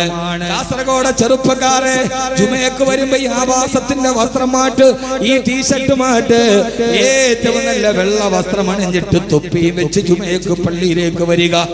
അല്ലാഹു തൗഫീഖ് നൽകട്ടെ. ആമീൻ പറയ്. അല്ലാഹു തൗഫീഖ് നൽകട്ടെ. വയസ്സന്മാരെ, ഈ വെള്ള വസ്ത്രം ഉപേക്ഷിക്കാതിരിക്കുക. കാസർഗോഡ് ഫുള്ള് വെള്ളയാണ്, ചെരുപ്പും വെള്ളയാണ്, മുഖവും വെള്ളയാണ്. കാസർഗോഡുകാരെ സൗന്ദര്യം വല്ലാത്താണ്. മാഷാ അല്ലാഹ്, അല്ലാഹു നിലനിർത്തി തരട്ടെ. ഇവിടെ എങ്ങാനും ജനിച്ചാൽ മതിയായിരുന്നു. കാസർഗോഡ് ചെറുപ്പക്കാര് കന്തൂറിട്ട തനി അറബിയാണ്. നമ്മുടെ നാട്ടിലെ പിള്ളേരൊക്കെ കന്തൂറിട്ടൊക്കെ പൊന്നാനിന്ന് മുസ്ലിമായിട്ട് ഇപ്പൊ വന്നോളൂ.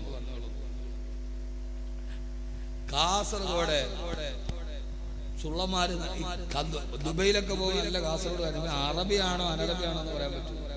എനിക്ക് സുഹൃത്തുണ്ട് തസ്രീം, വളംകോടുകാരനാണ്. അവൻ കന്തൂറിട്ട അറബികളെ പോലെയാണ്. അതാരോ ഫേസ്ബുക്കിലിട്ട് തെറ്റായി. അപ്പൊ ഖലീൽ ഉദവി എന്നെ വിളിച്ചിട്ട്, നിങ്ങൾ എന്താ എന്നെ പറയാത്ത?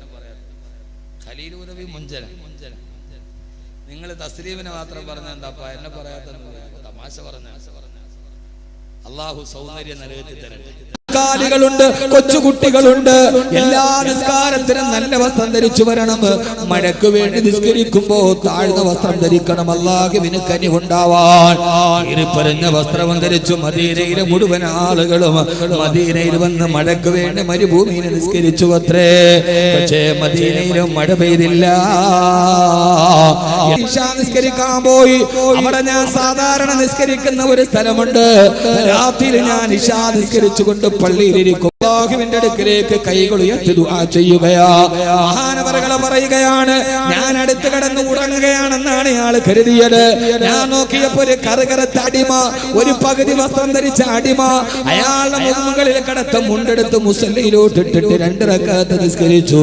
എന്നിട്ട് അല്ലാഹുവിനോട് ദുആ ചെയ്യുന്നു, അല്ലാഹുവേ, അല്ലാഹുവേ, യാ റബ്ബ്, യാ റബ്ബ്, യാ റബ്ബ്, യാ റബ്ബ്, ഓ അല്ലാഹുവേ,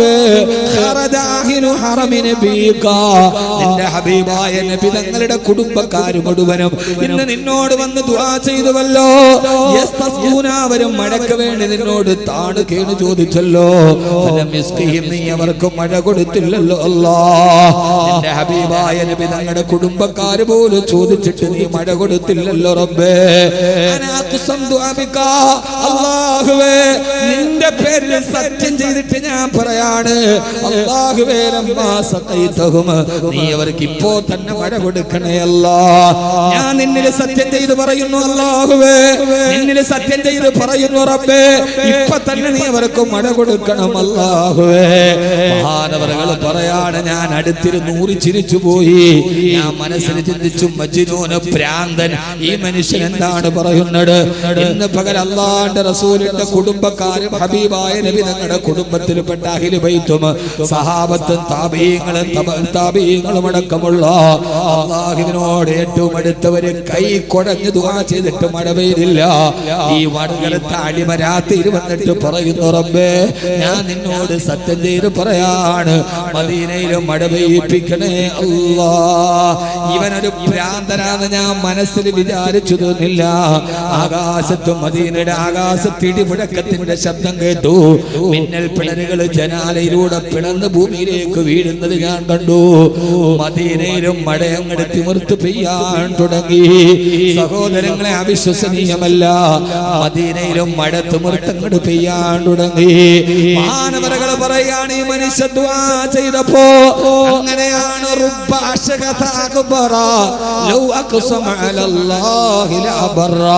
പൊട്ടിപ്പിടിച്ച് നടക്കുന്ന, ആര് കണ്ടാലും പരിഗണിക്കാത്ത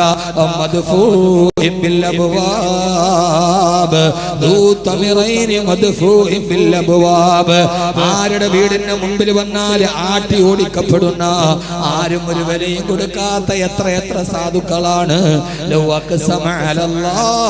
അവൻ അല്ലാഹുവിനെ സത്യം ചെയ്തൊരു കാര്യം പറഞ്ഞാൽ അല്ലാഹു അത് സ്വീകരിക്കുക തന്നെ ചെയ്യും. ഈ കറുകറുത്തവന്റെ സത്യം കേട്ടപ്പോ ആകാശത്തും മഴ പെയ്തു അത്രേ.